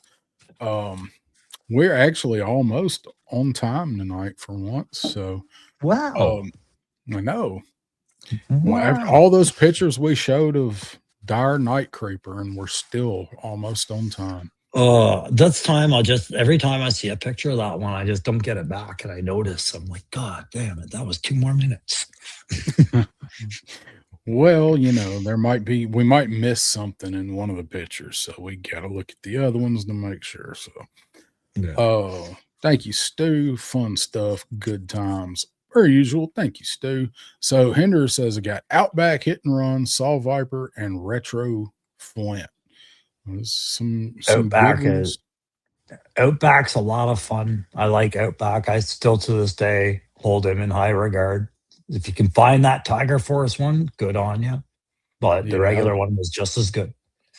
Yeah, those are all good figures. Saw Viper. Who's my favorite? Cobra Viper, whatever Viper. Saw Viper is my favorite, and it was the weapon for the most part. But still, you can also, if you want, you can take all that stuff off of him. You can take everything off of him if you want, other than his leg armor, and completely strip him down. They gave him some modes, but Hit and Run is a very technical one, and not to self-promote, but I know you've probably watched the video anyways. They're Hinder Collector, but yeah, I'll show you how to use the kit in the video, because there's a way that if you do it, it can actually function. Otherwise, tuck it away in the bag and forget about it. But which is what I'd have probably done if I hadn't watched your video. So Me I smart toy referred, guy. I referred a lot of people to your video for him. And I So, appreciate that. My headphones are dying. Give me a second. I'm going to change all my mic settings here. okay. Hinder says, getting all of Tiger Force soon. Make sure you hunt down wreckage in the Tiger Paw because that's the best thing in Tiger Force. Now that and Outback. Let's see. Dave saying, me and Toto are back. I don't think we're in Mississippi anymore. Oh, out of the eye of the pain. Eye of the Tiger. Yeah, there we go. All It's right. the thrill of light. So I hear. What you got coming up over on the Crusty Old Crow channel, Crusty Old Crow? Some new stuff's gonna be starting to show up over the next week or two. I've been warned off by a couple of the stores I go to expect some new Hasbro stuff soon. I just don't know if it's Marvel Legends or if it's Joe. I kind of feel like Zartan probably right around the corner, but I don't physically have them, and I haven't been told I'm getting them yet. I've got that vibe. So working on a couple of customs. I have picked up a couple of figs. I probably will build out some sort of review on this guy just because I have some photography ideas I want to do with him and what I was talking about earlier. But and my first impressions shouldn't be my only impressions on a figure like this when I paid what I paid. There's some good stuff on here I should put some focus on too as well, right? But that negative stuff is there. And aside from that, just taking it easy, counting the days to Joe Fest and channel maintenance. What about you, bro? What do you got going on coming up? Besides, I know you got Hiss and Tell. Now, there was a question, and I said I would ask it of you. Episode 1 said episode 1 part 1. How does it?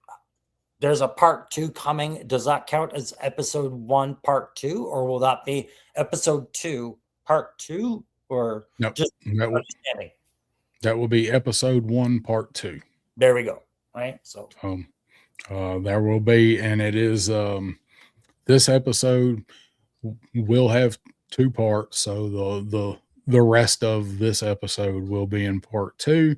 There are Tuco sits down with another character from Joe in this one, and there's a cameo. There will be a cameo that surprisingly shows up. So I've got to, it's all, pictures are done, got to record it. I got to do the recording for it and then put it all together. It will probably be the end of the month before I have it done realistically. So they're gonna come, but they're gonna be slow. So, and I've got ideas. I got a lot of ideas. It's just you gotta take a lot of pictures for it and weed through the pictures and figure out how you want to put it together.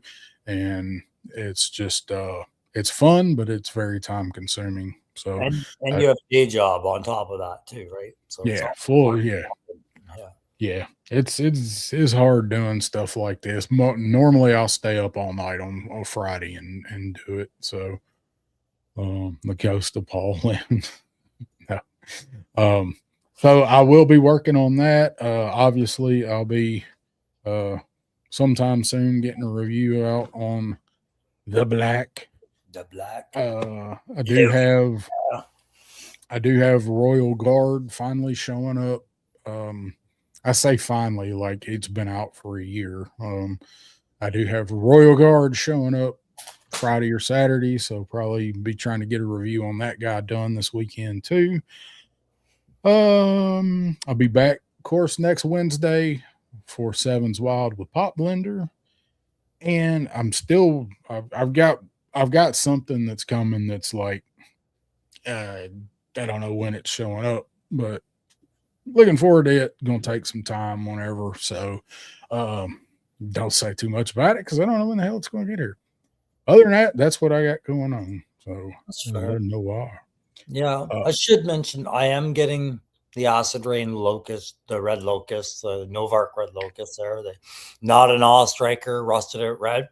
That should be showing up by April, they say. So that is one thing I know is coming to the channel that I'm gonna have fun with, and it made me think maybe I don't paint this up right away yet because Yeah. it'll look cool beside it. Yeah. Hold off just a little bit before you paint that one up. We'll see. I better be sure what I'm doing with that before I do it. That's for sure, because I don't want to pay another whatever $60 for this set. Not really. Yeah. Right. Yeah. So, all right, that is what we got for tonight. Thank you guys for tuning in. Still between here and Crow's channel, got 24 of you guys still here. Hit that like on the way out.